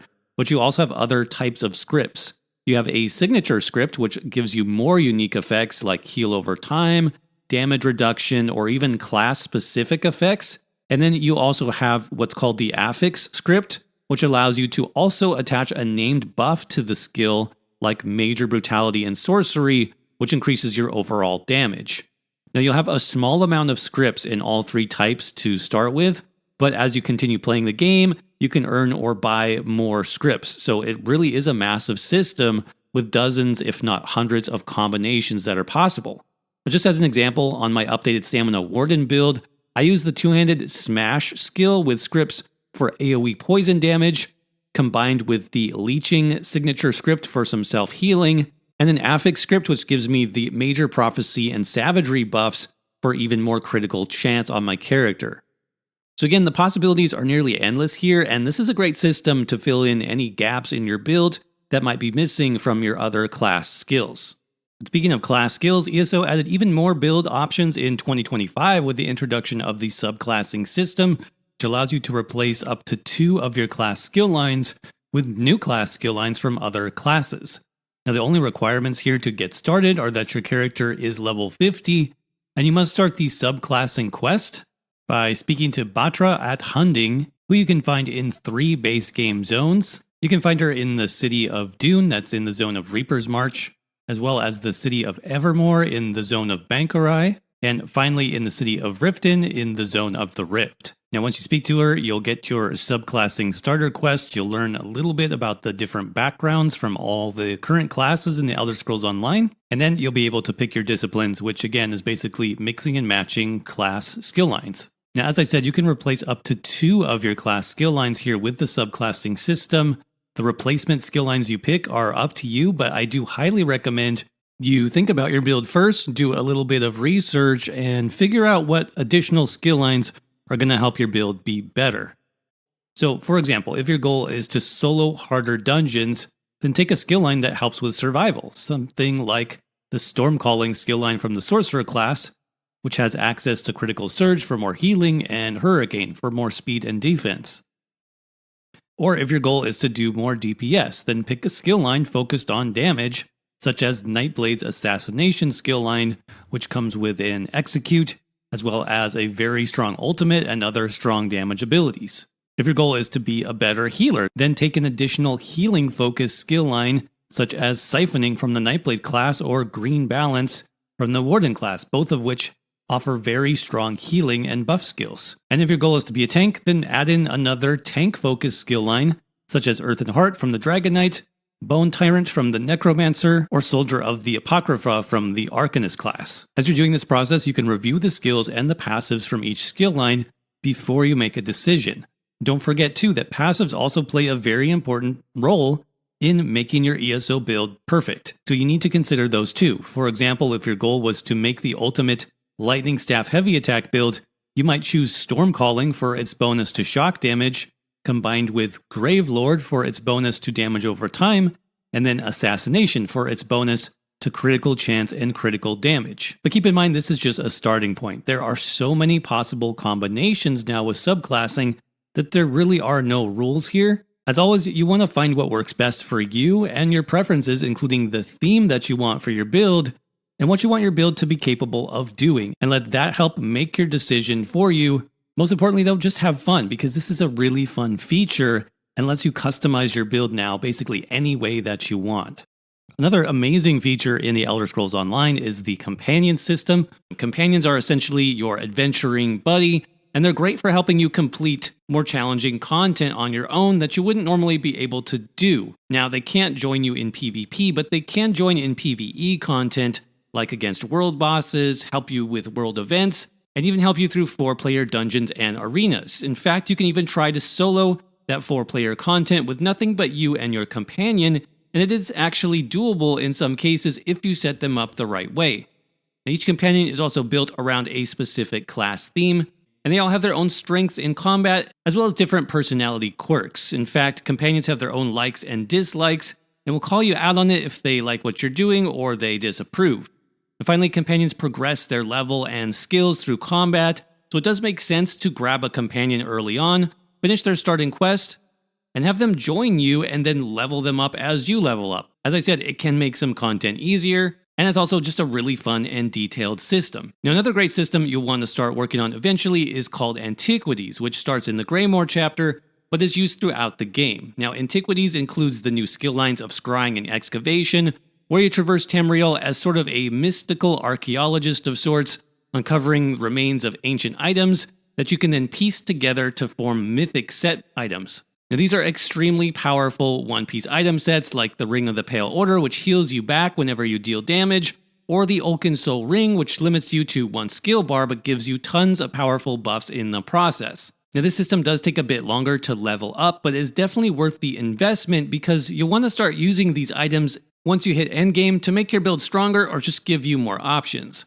But the great thing about both Antiquities and Companions is that nearly every chapter moving forward has included either new companions or new mythic items, so these are systems that build up over time, but there's even more advanced content you can complete in ESO, from the 12-player trials, to arenas, to the new Infinite Archive Zone, and even player housing that we won't have time to expand on in this video. This is a beginner's guide after all, but I will say that there is almost no limit to what you can do in the Elder Scrolls Online, and I think that's why I've enjoyed the game myself for so long.